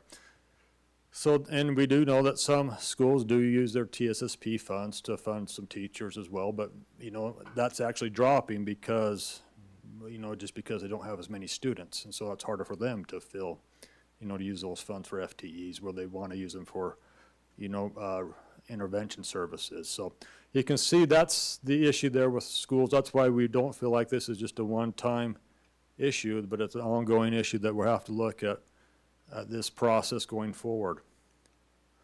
As I said, we've had our, well, I'll just get to that where we've, started this process with our independent demographic study. But again, it goes back beyond that because we saw this decreasing enrollment coming. You can see the meetings that we've had with our meeting with also our faculty and our SECs, PTAs. Just to update on the special program placements, our special ed department is still working on that. We are looking at having an ABS unit in the south part of the district. Not sure exactly what school. Right now, our 2 ABS units feed into Mount Jordan and then into Eastmont, so we into the same high school feeder. So we're looking to break those up. We'll still keep one in that feeder, but probably start 2 more, maybe one on the north side as well. We're also looking at the preschool placements, looking at maybe Altaview or Altera, because that seems to be a lot of the area where we're getting the preschool applications from. And then, this is the last slide, but again, we appreciate all those who attended the 2 hearings last week. You can see those numbers there, numbers of comments we've got in the email and the portal. Again, just to remind that next, of course, with fall break this week, we will not have any hearings, but a week from today at Park Lane, we'll start at 6 with our open house, then at 6:30 with the hearing itself. Then 2 nights later, on the 30th, we'll be here for all those other boundaries, not any school closure, but all those others, half a dozen or so other school boundary recommendations that we have out there. And so we'll have that public hearing here that night. And then you can also see our upcoming board meetings as we look to see where we want to go with the process. So that's all I have. Again, pretty short tonight, but any questions or comments? Okay, board, are there any questions or comments? Mrs. Nybar? First off, I really appreciate all of the community members that came out to the informational meetings and spoke. I especially really was touched by some kids' comments. Thought it was pretty amazing, and I think that just goes to show what a wonderful job parents and teachers are doing to help these kids become community leaders and articulate. I was pretty, I was so impressed and excited for every child that came up and spoke. I was very, also, I just want to give my heartfelt thank you to all the teachers that have come to the meetings to give input. I recognize, I see you, I hear you. I think it is amazing what's happening at that ACC class in Park Lane where they are closing the gap. I was very moved by the comments about the EEC. In your slides, we talked about how we're going to be getting input from our special ed department. That's something I'm very excited to have that given to us. I think that input's just crucial, and that we're providing good pathways for those children, our most vulnerable population, that we have a good plan moving forward and a good 5-year plan. I appreciate all the parents that have come and spoke as well. Thank you so much. I feel very, again, what's the word I'm trying to look for? It's exciting to hear how much you love your schools. It's exciting to hear what a community we've built. That is awesome. And there's some things that have really resonated with me. I've taken a lot of notes. One is a strong desire to make sure that feeder patterns are clean.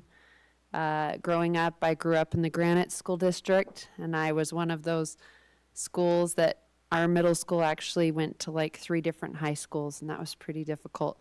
So, in fact, I remember my sophomore year, it was sophomores that went into high school. My sophomore year, anyone who ran for student government from my middle school did not get in because we did not have enough people that even knew who we were.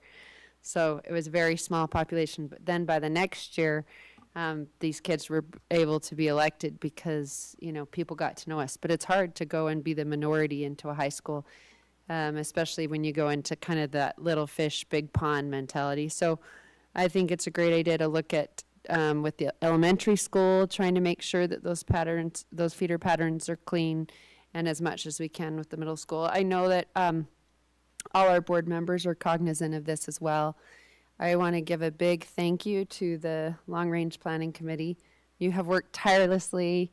I've called with questions. You've answered my questions. We've talked a lot, and I really appreciate all of your diligence.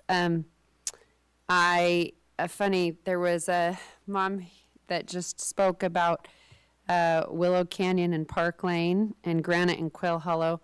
So obviously, I don't serve on the Long Range Planning Committee, so I'm not privy to all of the everything that they look through, and I know that they're all researchers and they're in it to their elbows. But that is something I looked at today.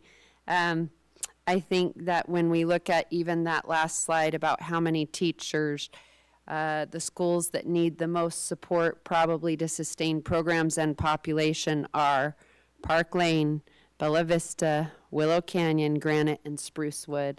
So I think as we move forward, I hope that it resonated with me, that mom that was here from Willow Canyon, like, don't forget us. I think that I look forward to looking at taking this one step at a time and keep exploring and keep researching. Another comment we heard a lot that I wrote down is, can we slow down the process a little bit? I'm not saying we can or we can't, but I think that that's something we need to look at. I appreciate that demographic study that was done. There was some parents that were suggesting, could we have another one done? That might be something we want to explore, simply because I think we are in a little bit of a changing market, and you know, that was done a few years ago. And I think we can't be too careful with this process going forward. I know everyone thinks the same thing, but I just wanted to share my thoughts on it, and look forward to coming up with solutions where we partner with parents and families and your communities to get to something everyone can live with, and try to keep kids together as much as possible, and especially those vulnerable populations, to be able to stay with their gen ed kids as much as possible. So that's it. Okay, thank you, Mr. Edel. So I want to thank all the parents who have spoken tonight, but also at our 2 public hearings. What I heard for 2.5 hours at our public hearings was how amazing your schools are. And I mean, no better hard thing to hear, right, than how much people love their schools. And then I do want to say, for those who have put forward ideas, suggestions, hey, have you looked at this? I am when you put those forward. So I want you to know that you are heard. It's really hard because how this process works generally doesn't have a lot of two-way dialogue. So you send the information and then it kind of goes into a void. I want you to know that it's not a void. And I also know that my fellow board members are also looking and also discussing And I wish I could share just like all of my thoughts with you, not just tell you what I'm thinking. I could just take my thoughts and give it to you so that you could understand. And maybe in the future that'll be possible, but for today, I just want you to know that we are listening, we are looking at things, and working to make the best decision that we can. So I do appreciate the input that everyone is providing, because I think it's been invaluable. I also want to compliment the very civil discord that that people have had. For the vast majority of people, you guys have been just the most amazing, fantastic, nice people out there, especially with something that's so difficult and so emotional. And then for those who have been less than civil, especially when targeting kids or targeting others with kind of pettiness, you know who you are, that needs to stop. It has no place in this civil discourse, and you should really kind of take a look around you, because the rest of your peers are being really fantastic people. So the last thing I want to mention too, colleague just referenced it, and it's been referenced a couple other times, is the importance of feeder integrities and whole system health. I know that I've had some angry looks at me about when I discuss the whole system health, but know that the whole of the system is important. The district is big, but that doesn't mean that that it can absorb anything that happens to it, right? And that's a bigger, broader discussion that I'm happy to have with anyone, and I've had with a number of people. But just know as well that that's one of my priorities, and something that we look at is whole system health. And while I understand that most people don't look that far, and that's not a critique, that's how it is in life, right? Just like I don't look at the whole state's educational system and how that's going. I look at Canyon's, right? When I was a parent and our schools were merging, and I looked at my own community and my own school. But that is a consideration that we as a board have to take. And so sometimes too, when we're going in certain directions, it may not make sense. But oftentimes that's because of the whole system health. And I think each and every one of us would be happy to discuss that as well. But again, thank you so much for your continued input. This might sound crazy. I actually am looking forward to the next hearings because each of them has produced some really great information. And I actually do have notes on every single person who has provided comments, whether it's the people tonight or whether it's Molly at the Granite meeting or at the Bella Vista meeting. We have Rachel, who's going to be president in the future. So I really appreciate you. Okay, thank you. Mrs. Pedersen and Mrs. Dolly. Push the button. I just wanted to mention that we can't really tell you any updates and progress until we've heard all the input. We have 2 more input meetings. Then we meet the very next day on Halloween, trick or treat. We are going to meet, and then we lay out all the possibilities in the committee, and then we debate back and forth all the facts and supportive information that you have given, both the pros and the cons. And then we are tentatively planning on if we can narrow it down to what we think will be the ultimate best situation for the district, and for our students, and for our teachers and communities. It won't match everybody's expectations, but we're tentatively planning on November 11th being able to tell you our conclusions of your input. Does that make sense? I don't know if that's going to be a final decision, but we can tell you where we're at. It's preemptive to say much now because we need to give that opportunity to all the communities so that they all have an opportunity to share what they feel. And we have had some very excellent ideas put forth, and we appreciate your reasoning for that. It's been super helpful.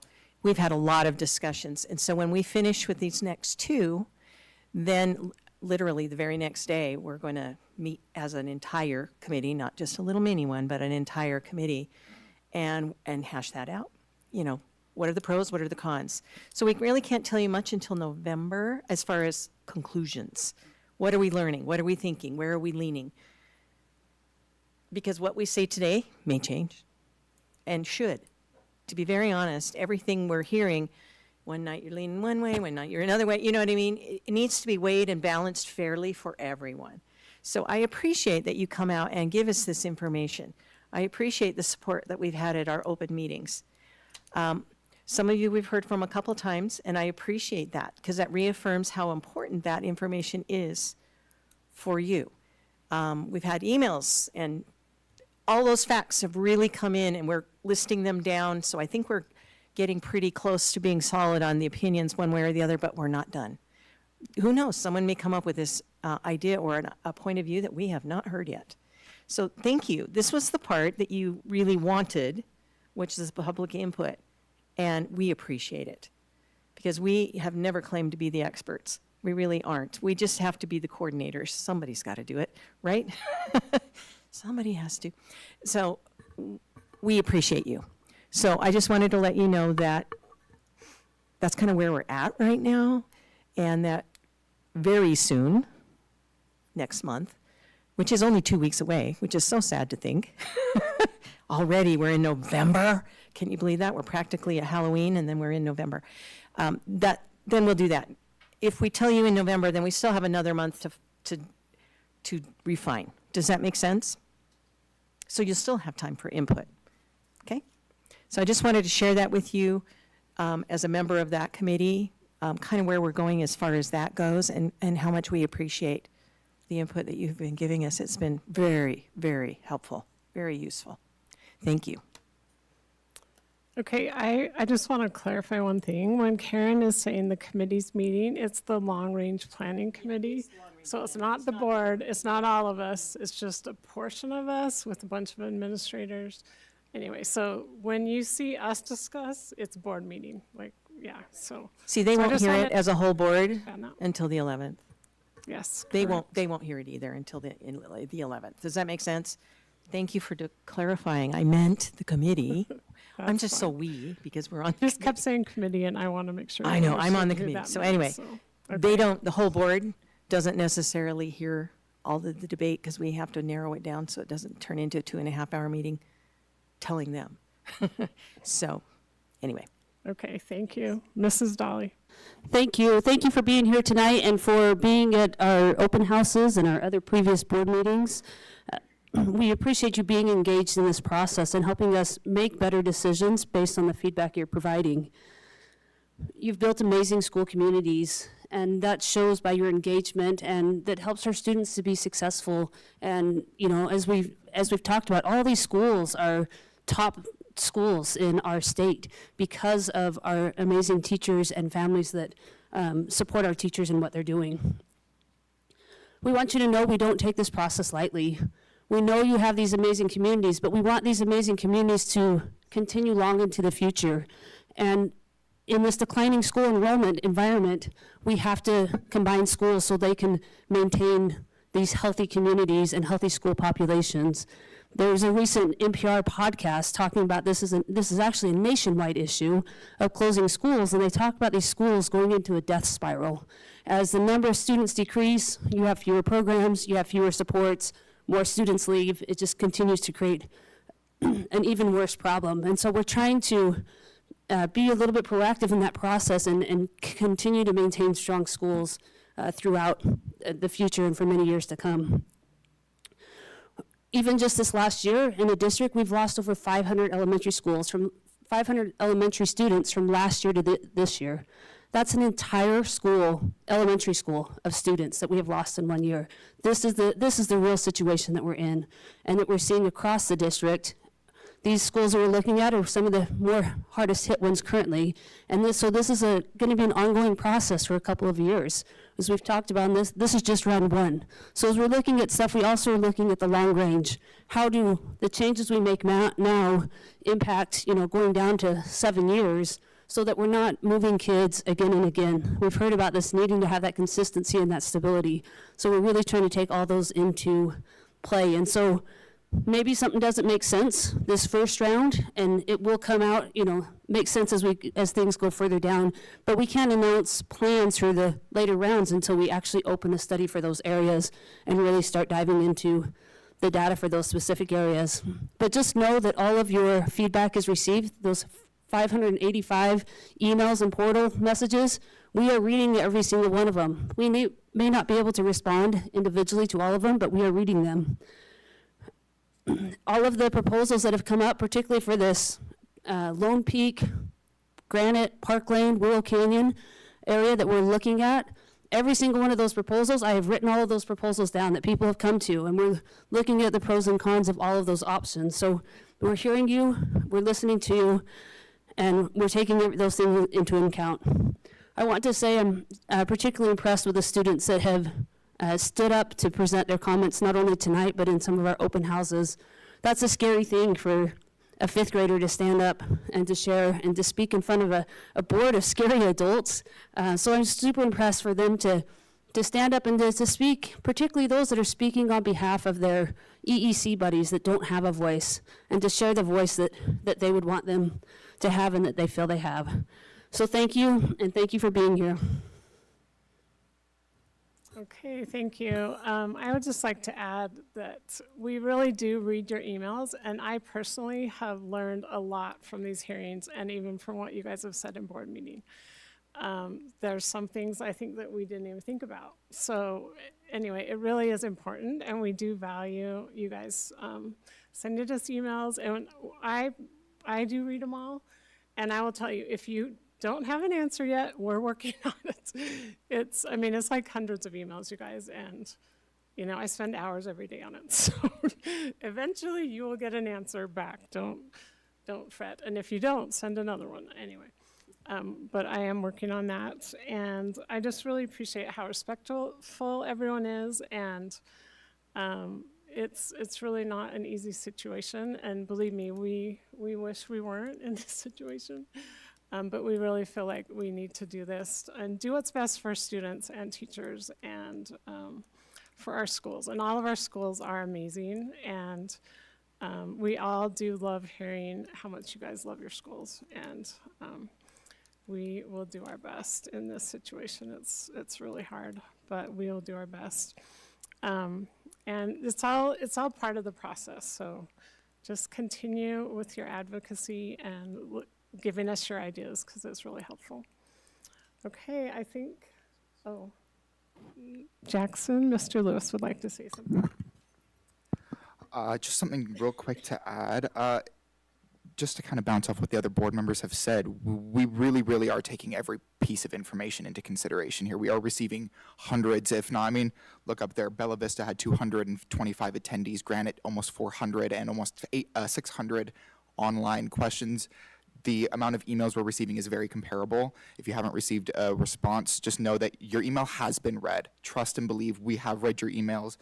I have a notebook in here that I've already finished a notebook from this boundary study, and I'm on a second notebook full of notes. And we truly do need your partnership here. On this board, we can only make a decision. In order for that decision to work for your kids, we need your input and your information. We require your input. No decision that can be made here is going to be good unless we have the input from the teachers that are teaching the EEC and the ACC program. No decision that we're going to make is going to work for these kids unless we hear directly from them, because they're the people that are going to be impacted by this decision. So please, please, please keep showing up to these board meetings.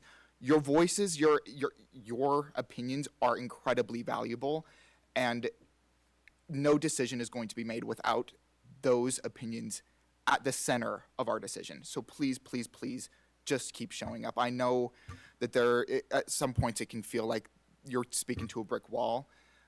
You are not. Like Karen said, there is, Karen is completely right, in that every meeting and hearing we leave, we have a different perspective, a different idea in mind. Every night changes our opinions. So please, no set decision has been made. No decision will be made for a good long time. Keep getting your information out there over and over and over again until you're seeing our conversations change based on what you have given to us. So please don't stop interacting with us. Okay, thank you. I think that is the end of new business. And we can move on to staff comments, and we'll start with Superintendent Robbins. Thank you, President. Just to echo everything that's been said and thank everybody for being here tonight, and hope everybody has a great rest of their evening. Okay, thank you. Mr. Wilcox, Business Administrator Report. Yeah, thank you again, President Schill. Just a couple things. Appreciate all I think most of them have gone, but all the Jordan High baseball team and players that came. We're looking at a 2-year plan, one to do something this upcoming season. You know, obviously winter coming upon us, and then baseball actually starts early March, so that's hard, you know, to get much done. But we're looking at widening. We've heard about the warning track. It is an issue. Warning track should be 16 feet. This is only 8, so it's looking to expand that. And then we also heard some things about the infield, about sprinklers, and looking to adjust those as well. The second year would probably be a turf, an overhaul of the whole thing with a turf field. It would be turf on the infield, but then we'd make improve the outfield as well. So it wouldn't be a whole turf, but just in the infield. So that's where we're looking at long-term over the next 2 years with that. So we'll try to keep, Kelsey and the team informed of that. Also just want to thank all our insurance department and all our employees, open enrollment, getting some 2,800 people to complete their online open enrollment, appreciated that. And also our IT, as they're going through our new software update called Q. So it's a whole new system coming online starting next week with us. So we're actually in a holding pattern where we're without a financial system for 2 weeks as we transition over in this process. But appreciate everybody's work with that. So that's all I have for tonight. Thank you. Okay, thank you. We'll now have board comments, and we'll start with Mrs. Nybar. Okay, I wanted to spend my closing comments also addressing Jordan High School, even though they're not here. I'm very much in favor of those improvements for the field. I think it's super important to invest in our high schools and our athletes, and I really hate to hear about athlete injuries with our students. And I also would love to see what we can do, possibly talk to the principal about any money possibly the principal can reserve out of their equipment budget, and then pair some with ours, maybe from our capital funds budget, to go ahead and get lights as well. I'd be really in favor of that and would love to make sure that Jordan feels very supported. And I probably the very best part of my week was going to those community input meetings. I had a special experience of meeting that cute girl, and I can't remember her name. Was it Rachel? It was Rachel. Okay. I had to leave a little early. I had to go pick up my 7-year-old, and she came and met me and gave me a copy of her speech, and I was so excited. Got a picture with her, and as I was walking out, I thought, she looked so familiar. Why do I know her? And then I realized that she was our previous assistant superintendent's granddaughter, Bob Doddle's granddaughter. Molly. I thought it was Molly, because Rachel was the one that spoke without the speech. Rachel was Bella Vista, and she spoke without a script at all. She had it all memorized. That was Rachel. Molly is the one. Anyway, she's darling. I remember meeting her at his retirement party. I was very touched with what she said. And I was really excited about every child that came and spoke. What an amazing group of kids. So that's it. Thanks. Okay, thank you. Mr. Lewis.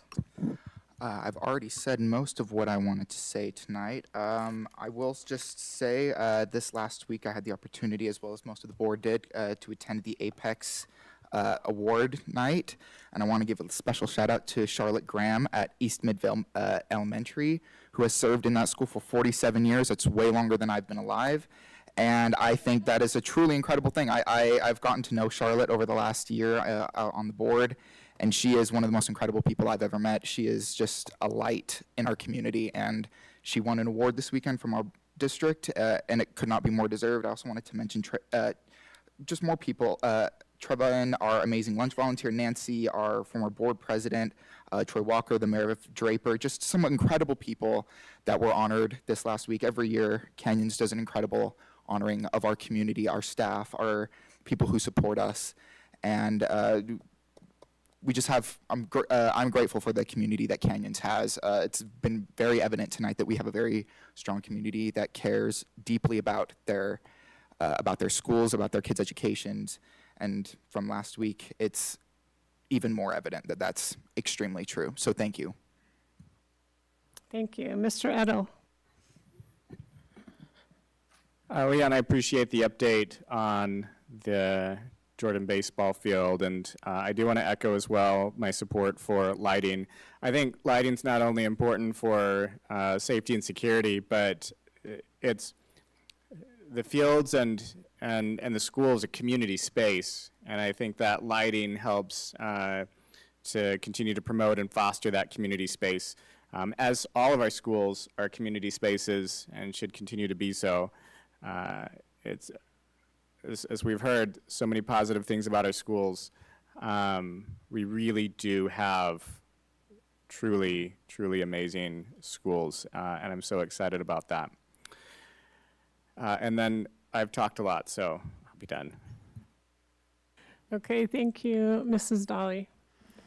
Thank you. To piggyback on Mr. Lewis's comments about Apex Award, I also want to call out our Canyons District Foundation that I get to help serve on, that they were acknowledged in the Apex Awards also. Denise Haycock, who's the executive director of the Canyons Foundation, and then Dan Jorgensen, who is a Jordan alum and has been a longtime member of the foundation, and has also donated hundreds of thousands of dollars to Jordan High School.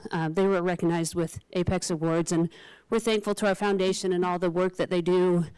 Many community partners serve on that foundation and help raise money for our schools. In fact, next week we're going to go out and deliver $80,000 in grants to teachers. So it's amazing, and we're grateful for the support of our foundation. We have awesome students in Canyons District, and this last week was just reaffirmed that. This morning, Amber and I were able to do some interviews with Brighton High students, and to just see, the great kids they are and the goals they have for the future.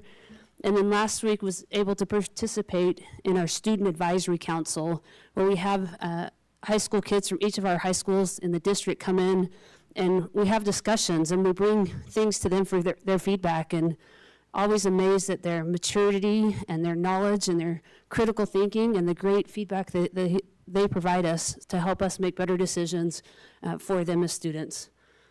Thank you. Oh, sorry, one last thing. Call out Principals Month. Thank you to all of our principals and administrators in the district for all that they do. Okay, Mrs. Pedersen.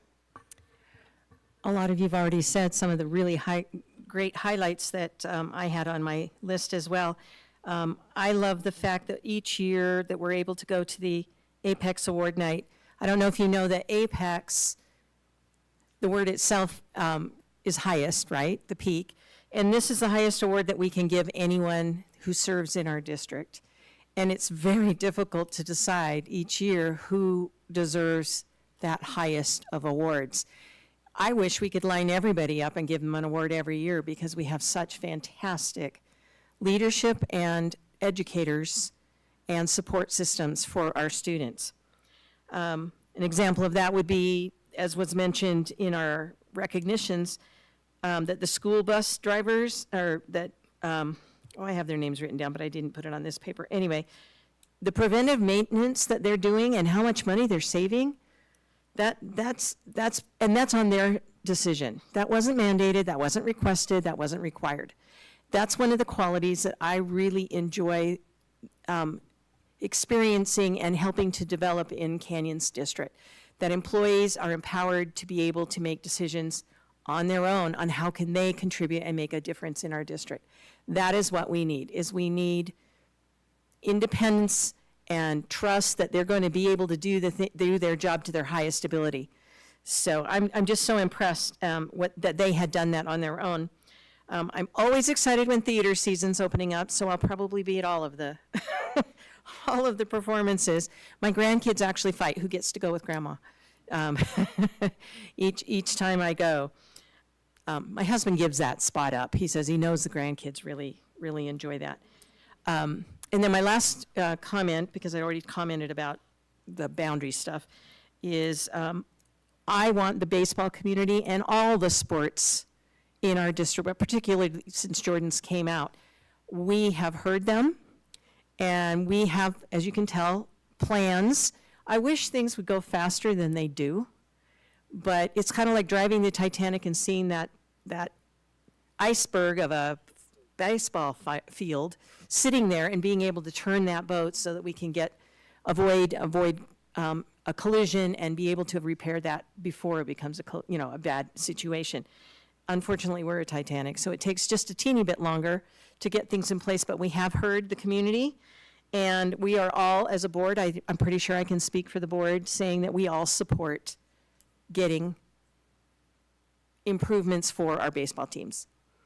And we do that for all of our schools. We look at what's the safety needs, what are the concerns, what are the developments, and we try very hard to allot what we can each year to help maintain the quality of our facilities.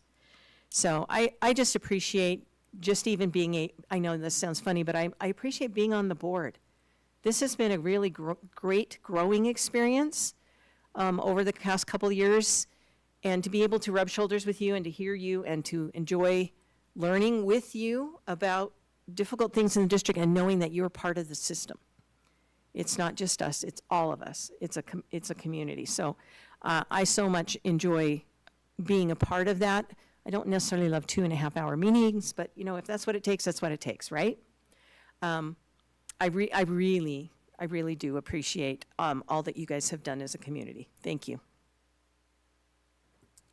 Okay, thank you. I just want to add my support for Jordan, and I really appreciate Leon working on this, and I think the lighting will be great. And of course, just kind of like what Karen said, I mean, we do have a budget and we've already allocated our capital money, so we don't have a lot of money we can put towards it this year.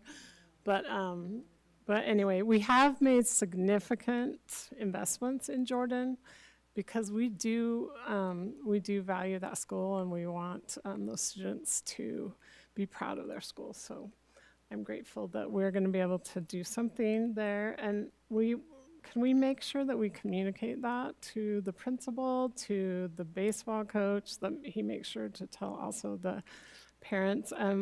I know we do really like it when students come and speak to us, so that was great to have their team here, but they don't need to keep coming because we're doing what we can. So also, board, it is Principals Month, and I was wondering, Jeff kind of mentioned it in recognitions, but are you guys all in favor of doing like a gift to our principals from the board? Jeff, Jeff is coming up. He maybe has some ideas. He was going to think of some ideas. I was waiting for guidance from President Schill. We brainstormed a little bit today. If you recall, in February, we worked with the board to put together some Valentines for our principals. So for the National Principals Month, we were thinking of doing something similar where the board and the administration could deliver a gift special to each one of our principals. We've got some fun things lined up with the superhero theme. Okay, thanks. Great. I think, yeah, that would be great, Jeff. And then maybe,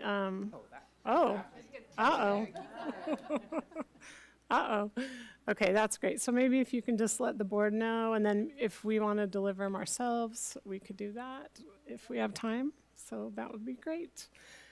Okay, I think that is all. And thank you again all for being here. And I will now call the meeting to a close. Thank you.